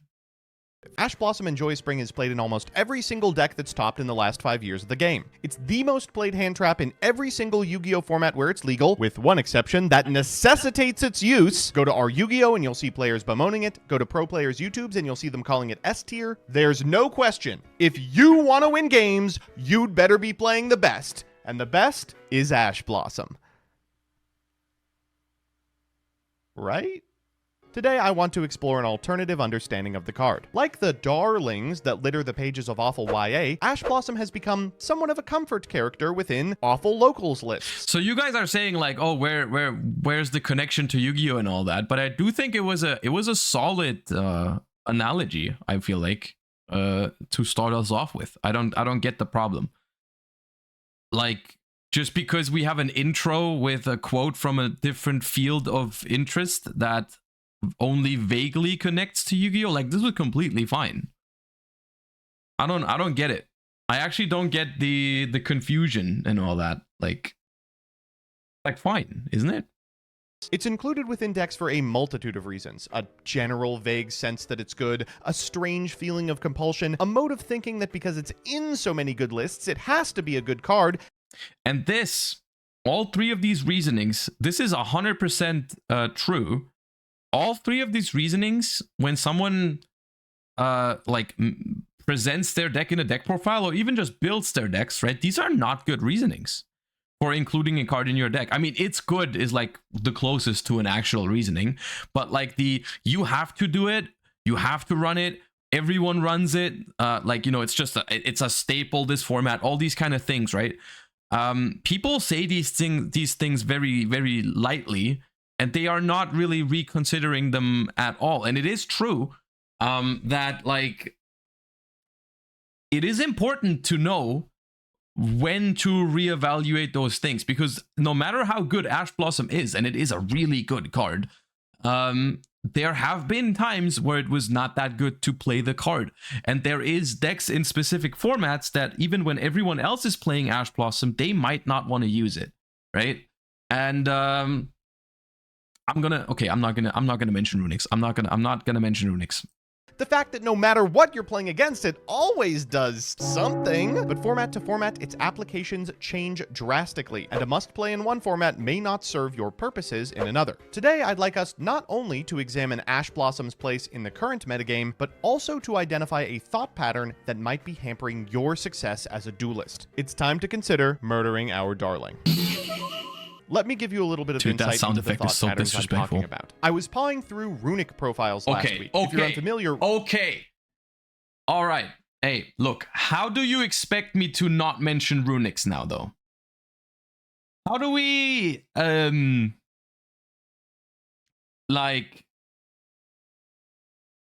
did not watch until this point. I realized what the video was about, and I stopped watching before this point. I didn't know this was going to happen.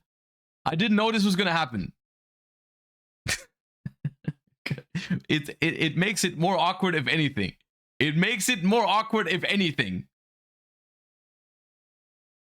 I mean, he's damn right though. He's damn right though. Runic is like one of the best examples of when you should reconsider when to play Ash Blossom and not to play Ash Blossom. Oh, yeah. Runic is a deck that plays on a different axis than most Yu-Gi-Oh strategies. The archetype is a series of modal spells that can function either as removal or special summon a fusion monster from your extra deck. In general, a deck that's composed entirely of 1-for-1 removal spells isn't a good call, especially when a card like Snake Eye Ash can garner 6 or 7 cards worth of advantage. However, Runic's field spell, Runic Fountain, allows you to recycle Runic spells, complicating conventional card knowledge about removal. MST isn't playable in 2024, but an MST that draws you a card, well, that's something else. Since Runic Fountain can only recycle cards a singular time, Runic decks have to guarantee they're able to find the maximum number of Runic spells in any given hand. As a result, they often max out on every Runic card with any utility whatsoever, and sometimes ones without much utility at all, just for names. The result is a deck that bucks traditional understandings of deck building, and plays a ton all but mandatory cards. Modern Runic decks, Runic Sprite Furhire, Bestial Runic, Runic Generator, and Runic Goatee have a very inflexible main deck, usually with only about 3 cards total for non-engine. And what non-engine do you think they play? In the profile I watched, they played Ash Blossom. When they revealed the card, they said, "You gotta." Why do you gotta? It makes sense on a very basic level. Ash Blossom is the most represented, and therefore the best, card in competitive play. You've got 3 spaces for non-engine. You might as well play the best possible card, but I urge you to resist that thought pattern. Instead of thinking critically about why you're playing an individual card,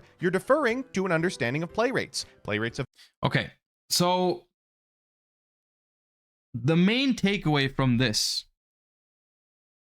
and this is also why I think, I hate to say it, but the Runic deck is a pretty good example for this, is that it is incredibly important to not only evaluate a card in the context of the overall format or the overall game, you have to evaluate it in the context of your own deck, your own strategy even, because even within the same deck archetype, like even if someone plays their Snake Eye deck, even if 2 players play a Snake Eye deck, they could maybe try to follow very different goals with their individual builds, with their individual strategy. You can drive a deck into different directions depending on the decisions you take in deck building, right?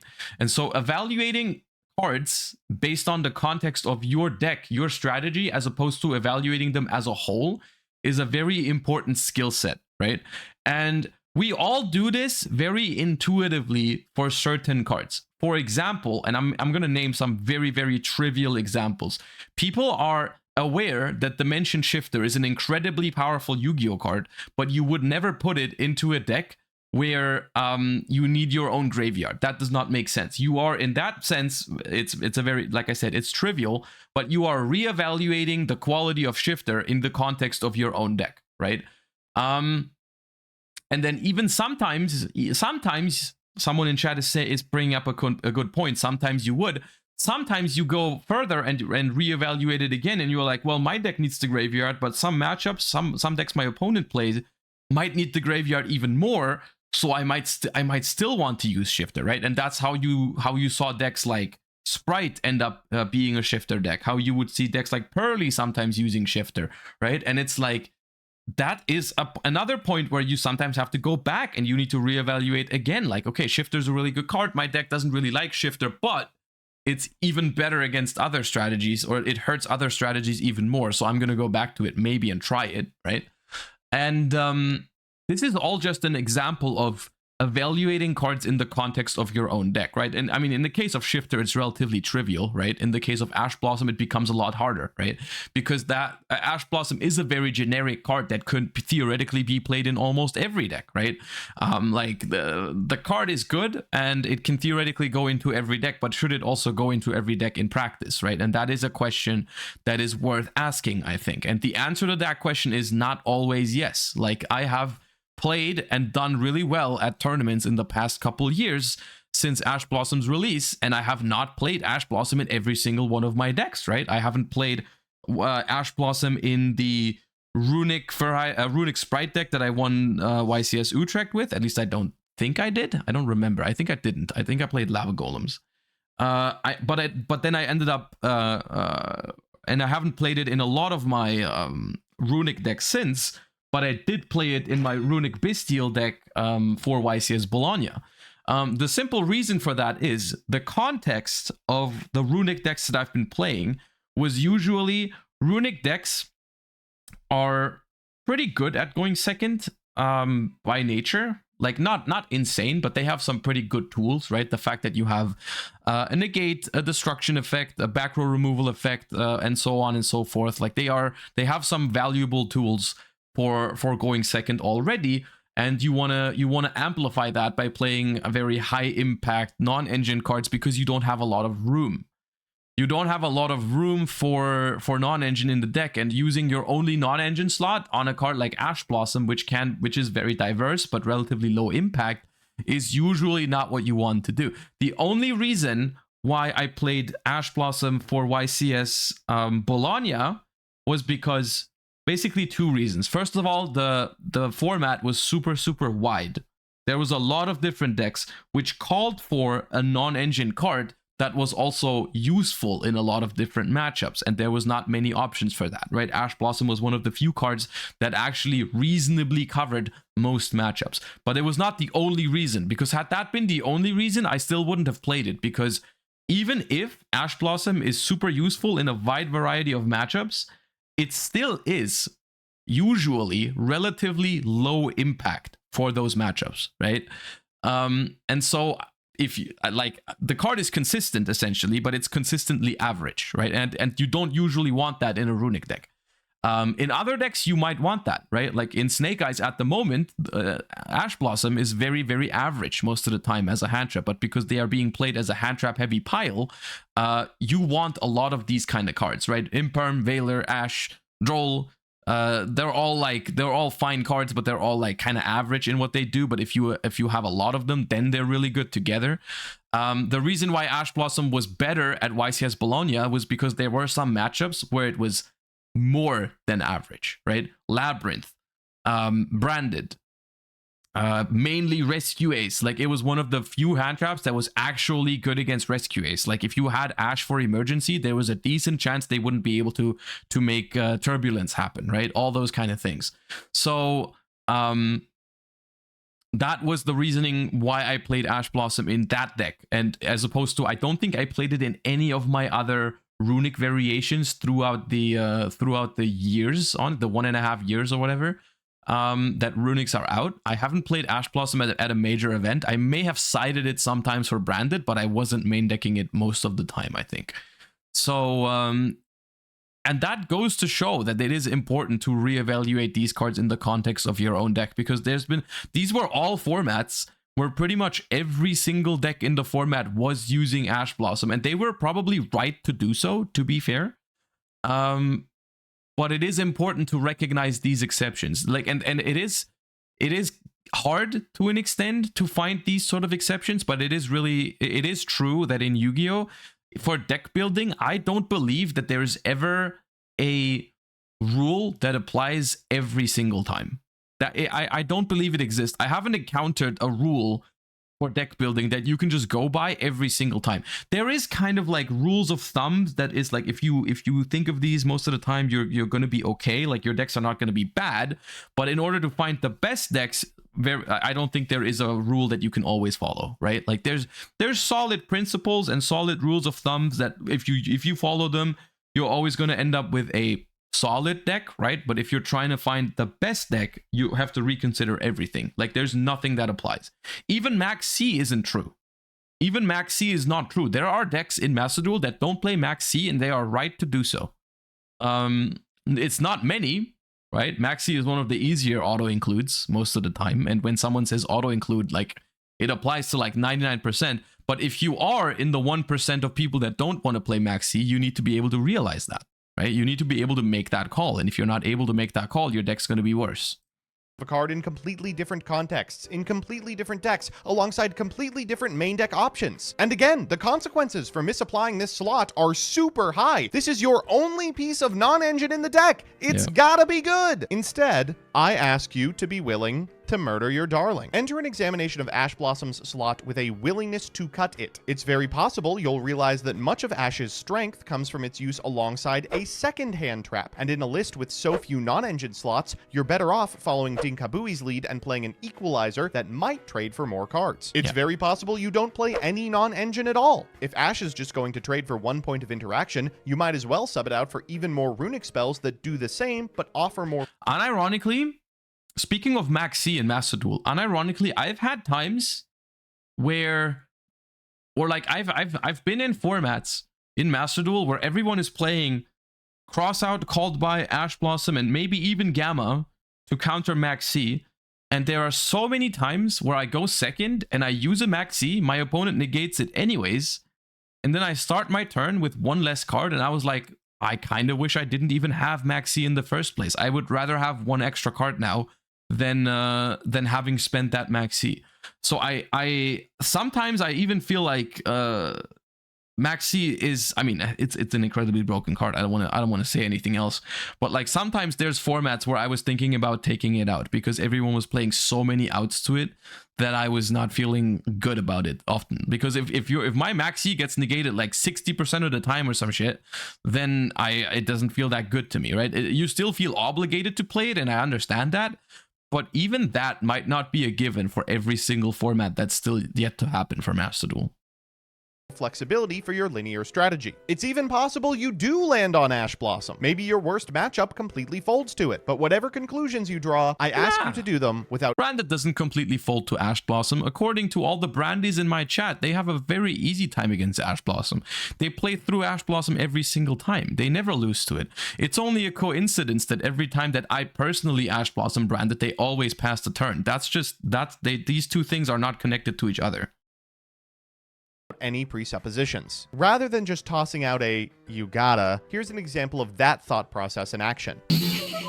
We're considering playing Ash Blossom and Joyous Spring in our deck. Let's begin by thinking about the use cases for the card. At present, Yu-Gi-Oh! Is about as close to a Tier 0 format as we have ever been. Almost any use of this card is going to be against a deck packing Snake Eyes, and probably Fire King. First up, conventional wisdom is that if you see a Fire King island, it's a pretty good target for Ash Blossom. Responding to the island with an Ash Blossom prevents the destruction of a monster, which prevents access to Garunix, which prevents access to Kirin. However... it's not a great example, I'll say that, because the Ash Blossom on island only really happens if they hard draw island, which they play 1 copy.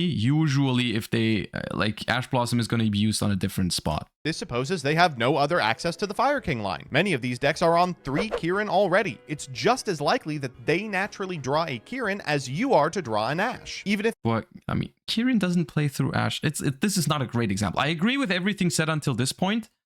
This one's not a great example. This does prevent access to the Fire King half of the deck. You've still got to deal with the Snake Eye half, upon which you did not expend an Ash Blossom, and which is strong enough to facilitate its own tiered deck. Oh, and you're down a card. Secondly, what about original Sinful Spoils? Well, this can cut off access to Ponix or to Snake Eyes, depending on which half of the deck your opponent starts with. But the deck's got at least 6 other ways to get to the Snake Eye cards, and a number of ways to get to the Fire Kings as well. Ways that are now not vulnerable to Ash Blossom. Against the Snake Eye Pure variant, this card is also often just icing. You've got to contend with Flamberge, Whale, IP, and Princess, even without the Sinful Spoils. Thirdly, how about the effects of the individual Snake Eyes monsters? These are just kind of bad card economy. As referenced earlier, Snash usually represents 6 or 7 cards on its own. You're trading a card in hand for 1/2 of this card's effects. You might expect Ashing Snash or Oak can cut off access to Flamberge, but as decks begin weaving Divine Temple into their combo lines, it is becoming ever clearer that that's also unlikely. All these use cases are fine, but hopefully I'm not sure how I feel about calling it Snash. you can see that they're very often anything but turn-ending must-plays. Frequently, the card has a negligible impact on the board state. Now let's talk about the downsides to playing an Ash Blossom. Firstly, and most obviously, is Hita the Fire Charmer. Every fire deck is already playing this card. Yep. It's a way to climb through fire monsters that occasionally extends. It's a spellcaster for Selene, and importantly, it's massively punishing if you're playing Ash. In a best-case scenario where you are able to Ash Blossom and opponents must resolve effect, the monsters remaining on your opponent's side of the field can be linked into Hita Hita, summoning your Ash Blossom back on the way to an early Promethean Princess. Secondly, if we're in a Tier 0 format, you can expect, as duelists were during the UDS Invitational, players may be playing Crossout Designator. If they're on 3 Crossout, your opponent will have just as many chances to find this card as you will to find Ash Blossom. This negates the effect of Ash Blossom, of course, but unlike its partner in Called by the Grave, it does not banish the card. As a result, an opponent who is playing this card can punish an Ash not only with their existing combo, also game-winning extension via the Hita line. Thirdly, often makes your second hand trap worse. Even in these videos I've shown you extolling the positives of Ash Blossom, the duelists let slip that it's a powerful card when it's paired with another high-impact hand trap. This makes sense. A number of formats have top decks that are incredibly resilient at playing through a single hand trap, but fold to 2 in sequence. Unfortunately, giving access to the Hita line often gives your opponent the ability to play around the second hand trap. Free extension. This is true to an extent.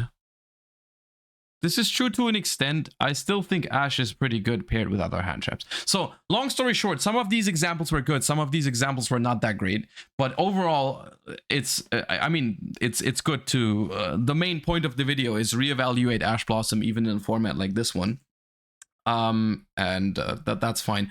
Long story short, current format Ash Blossom is quite simply not that impactful against Snake Eyes, right? Snake Eye has choke points for Ash Blossom, and I think that's why Ash Blossom specifically is so hard to evaluate, is because you never actually feel like it's bad. Ash Blossom is never dead in your hand, and that is something that players value, right? That's what people value about a card, and that it is valuable. Don't get me wrong. I'm not saying it's not valuable. I'm just trying to explain why it's so hard to get away from playing Ash Blossom specifically. Like, that card specifically is really, really hard. Is really, really hard to get away from because of how kind of safe it feels, right? On how, like, it's a hand trap that you want to have in your deck, kind of, because you know, like, oh, how can it possibly be bad when it just hits something in every single deck? And the key thing to realize is that it's not... The argument is not that Ash Blossom is bad.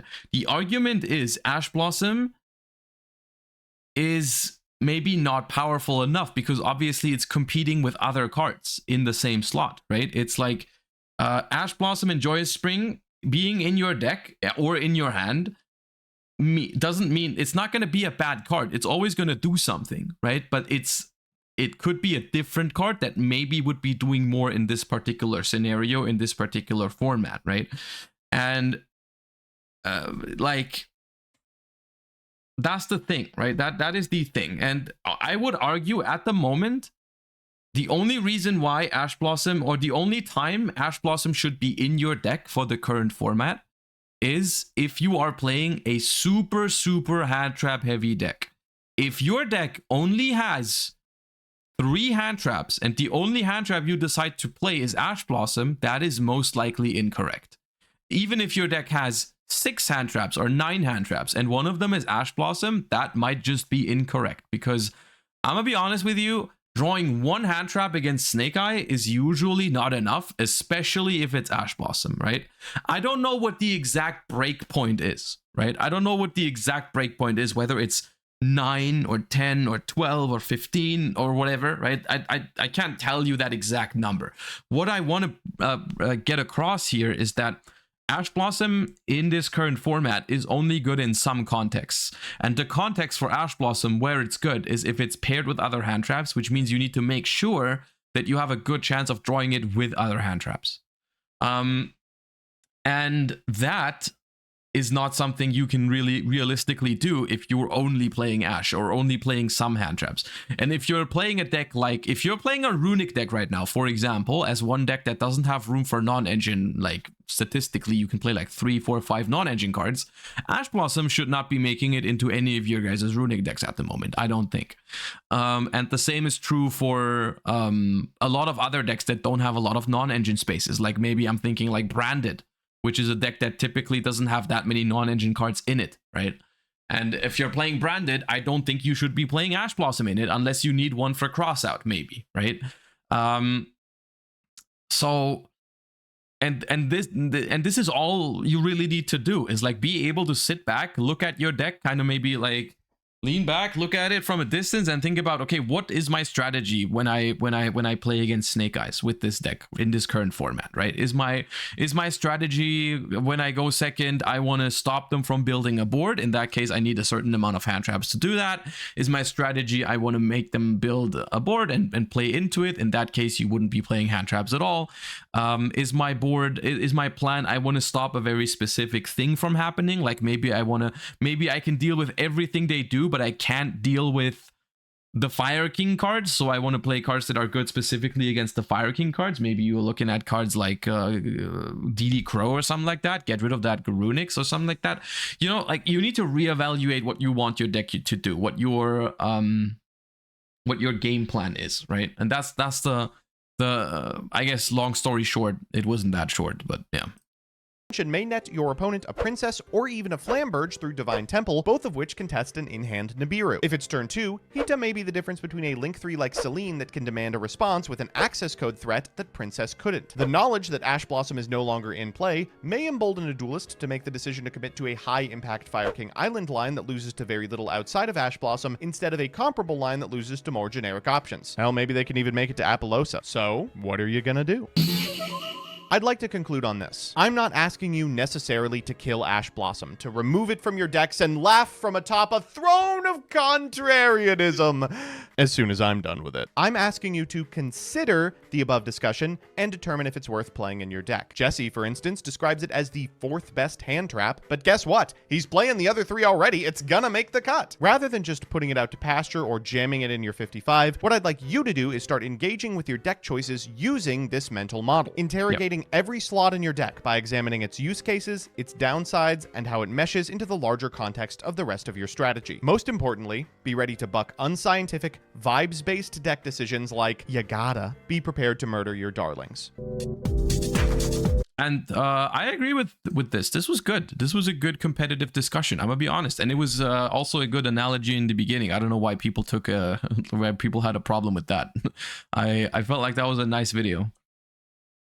And it's important on the I think this is one of the there's a lot of things like this, but it's definitely one of the things that makes it so, like, on the journey from being, I want to say, like, let's say an average competitive Yu-Gi-Oh player to like a above average very good Yu-Gi-Oh player. These are the sort of things that you need to learn along the way, right? The ability to make these choices in the right moment, the ability to critically think about deck choices that everyone else is just making because you have to, right? Being able to break with those sort of things when it makes sense, not doing it, once again, not just doing it, like, there's people that do the opposite, right? They will not play a card because everyone is playing it just because they want to be different. That is also, you know, you need good reasoning for it, right? If your only reason to not play a card is because everyone's playing it, I mean, you can do that, but that's not from a competitive perspective. That's not smart, right? Or like to just not play a deck because everyone is playing it, right? You don't want to play the meta, right? Which is like, I mean, it's fine, but once again, from a competitive perspective, that's not very smart. It's not very good reasoning. Even though there can be instances where you don't have to play the best deck in, or the conceived best deck, right? Like, for example, I don't know, Zodiac format, everyone was playing Zodiac, and if you weren't willing to critically think of it, you wouldn't be like, hey, maybe this deck that 60% of people are using right now isn't actually that unbeatable, right? And this is how Paleo was born, right? I don't think I have as much of a chance to win YCS Prague if I enter with Zodiac, because that's what everyone was doing, right? Like, you need to figure out a way to beat what everyone's doing, and it's not always possible. You don't always see me enter a tournament in a tier 0 format with a non-meta deck, right? Like, for example, during Tearlament format, I tried I tried doing that, and I didn't think it was worth it, and I didn't think it was possible, so I ended up playing Tearlaments, right? It's like, you need to reevaluate these things every single time over and over and over again, and there's no easy way out as like, oh, I'm just going to do what everyone else is doing, because if you're doing what everyone else is doing, you're also going to perform like anyone else is performing, and that is on average not doing so well, right? Like, I mean, the average player that does what everyone is doing is usually not winning events. Like, most of the time, or like not most of the time, but like a lot of the times you see someone win or top an event, like very often it'll have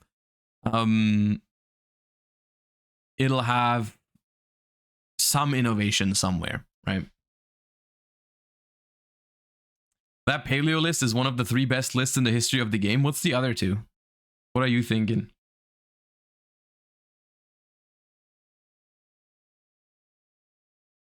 Plants? Okay, calm down. All right, that was fun. That was fun. When is the podcast? The podcast already happened and is going to be uploaded this weekend. ! Podcast. Once again, if you have missed any of our podcast live recordings and you wanna listen in, ! Podcast for all the links to the podcast. Like whether you want to look at it or listen to it on YouTube or Spotify or Apple Podcasts, ! Podcast gives you all the links. The Jesse podcast is going to be up on Saturday, so not too long from now, and you'll be able to catch up on what happened in the podcast. All right, chat. Don't forget, we're gonna be calling it a day now. But I will be back tomorrow, I think. At least that's the plan. The plan is to be live tomorrow for the Master Duel Goat Format Time Wizard event, because I think that looks incredibly fun, and it only lasts a couple of days. It starts tomorrow, so normally you guys don't expect a Friday stream, but I think we're gonna have one tomorrow. So I am not gonna say goodbye for a long time. I'll be back tomorrow. I'll send you guys over to Mr. Farfa.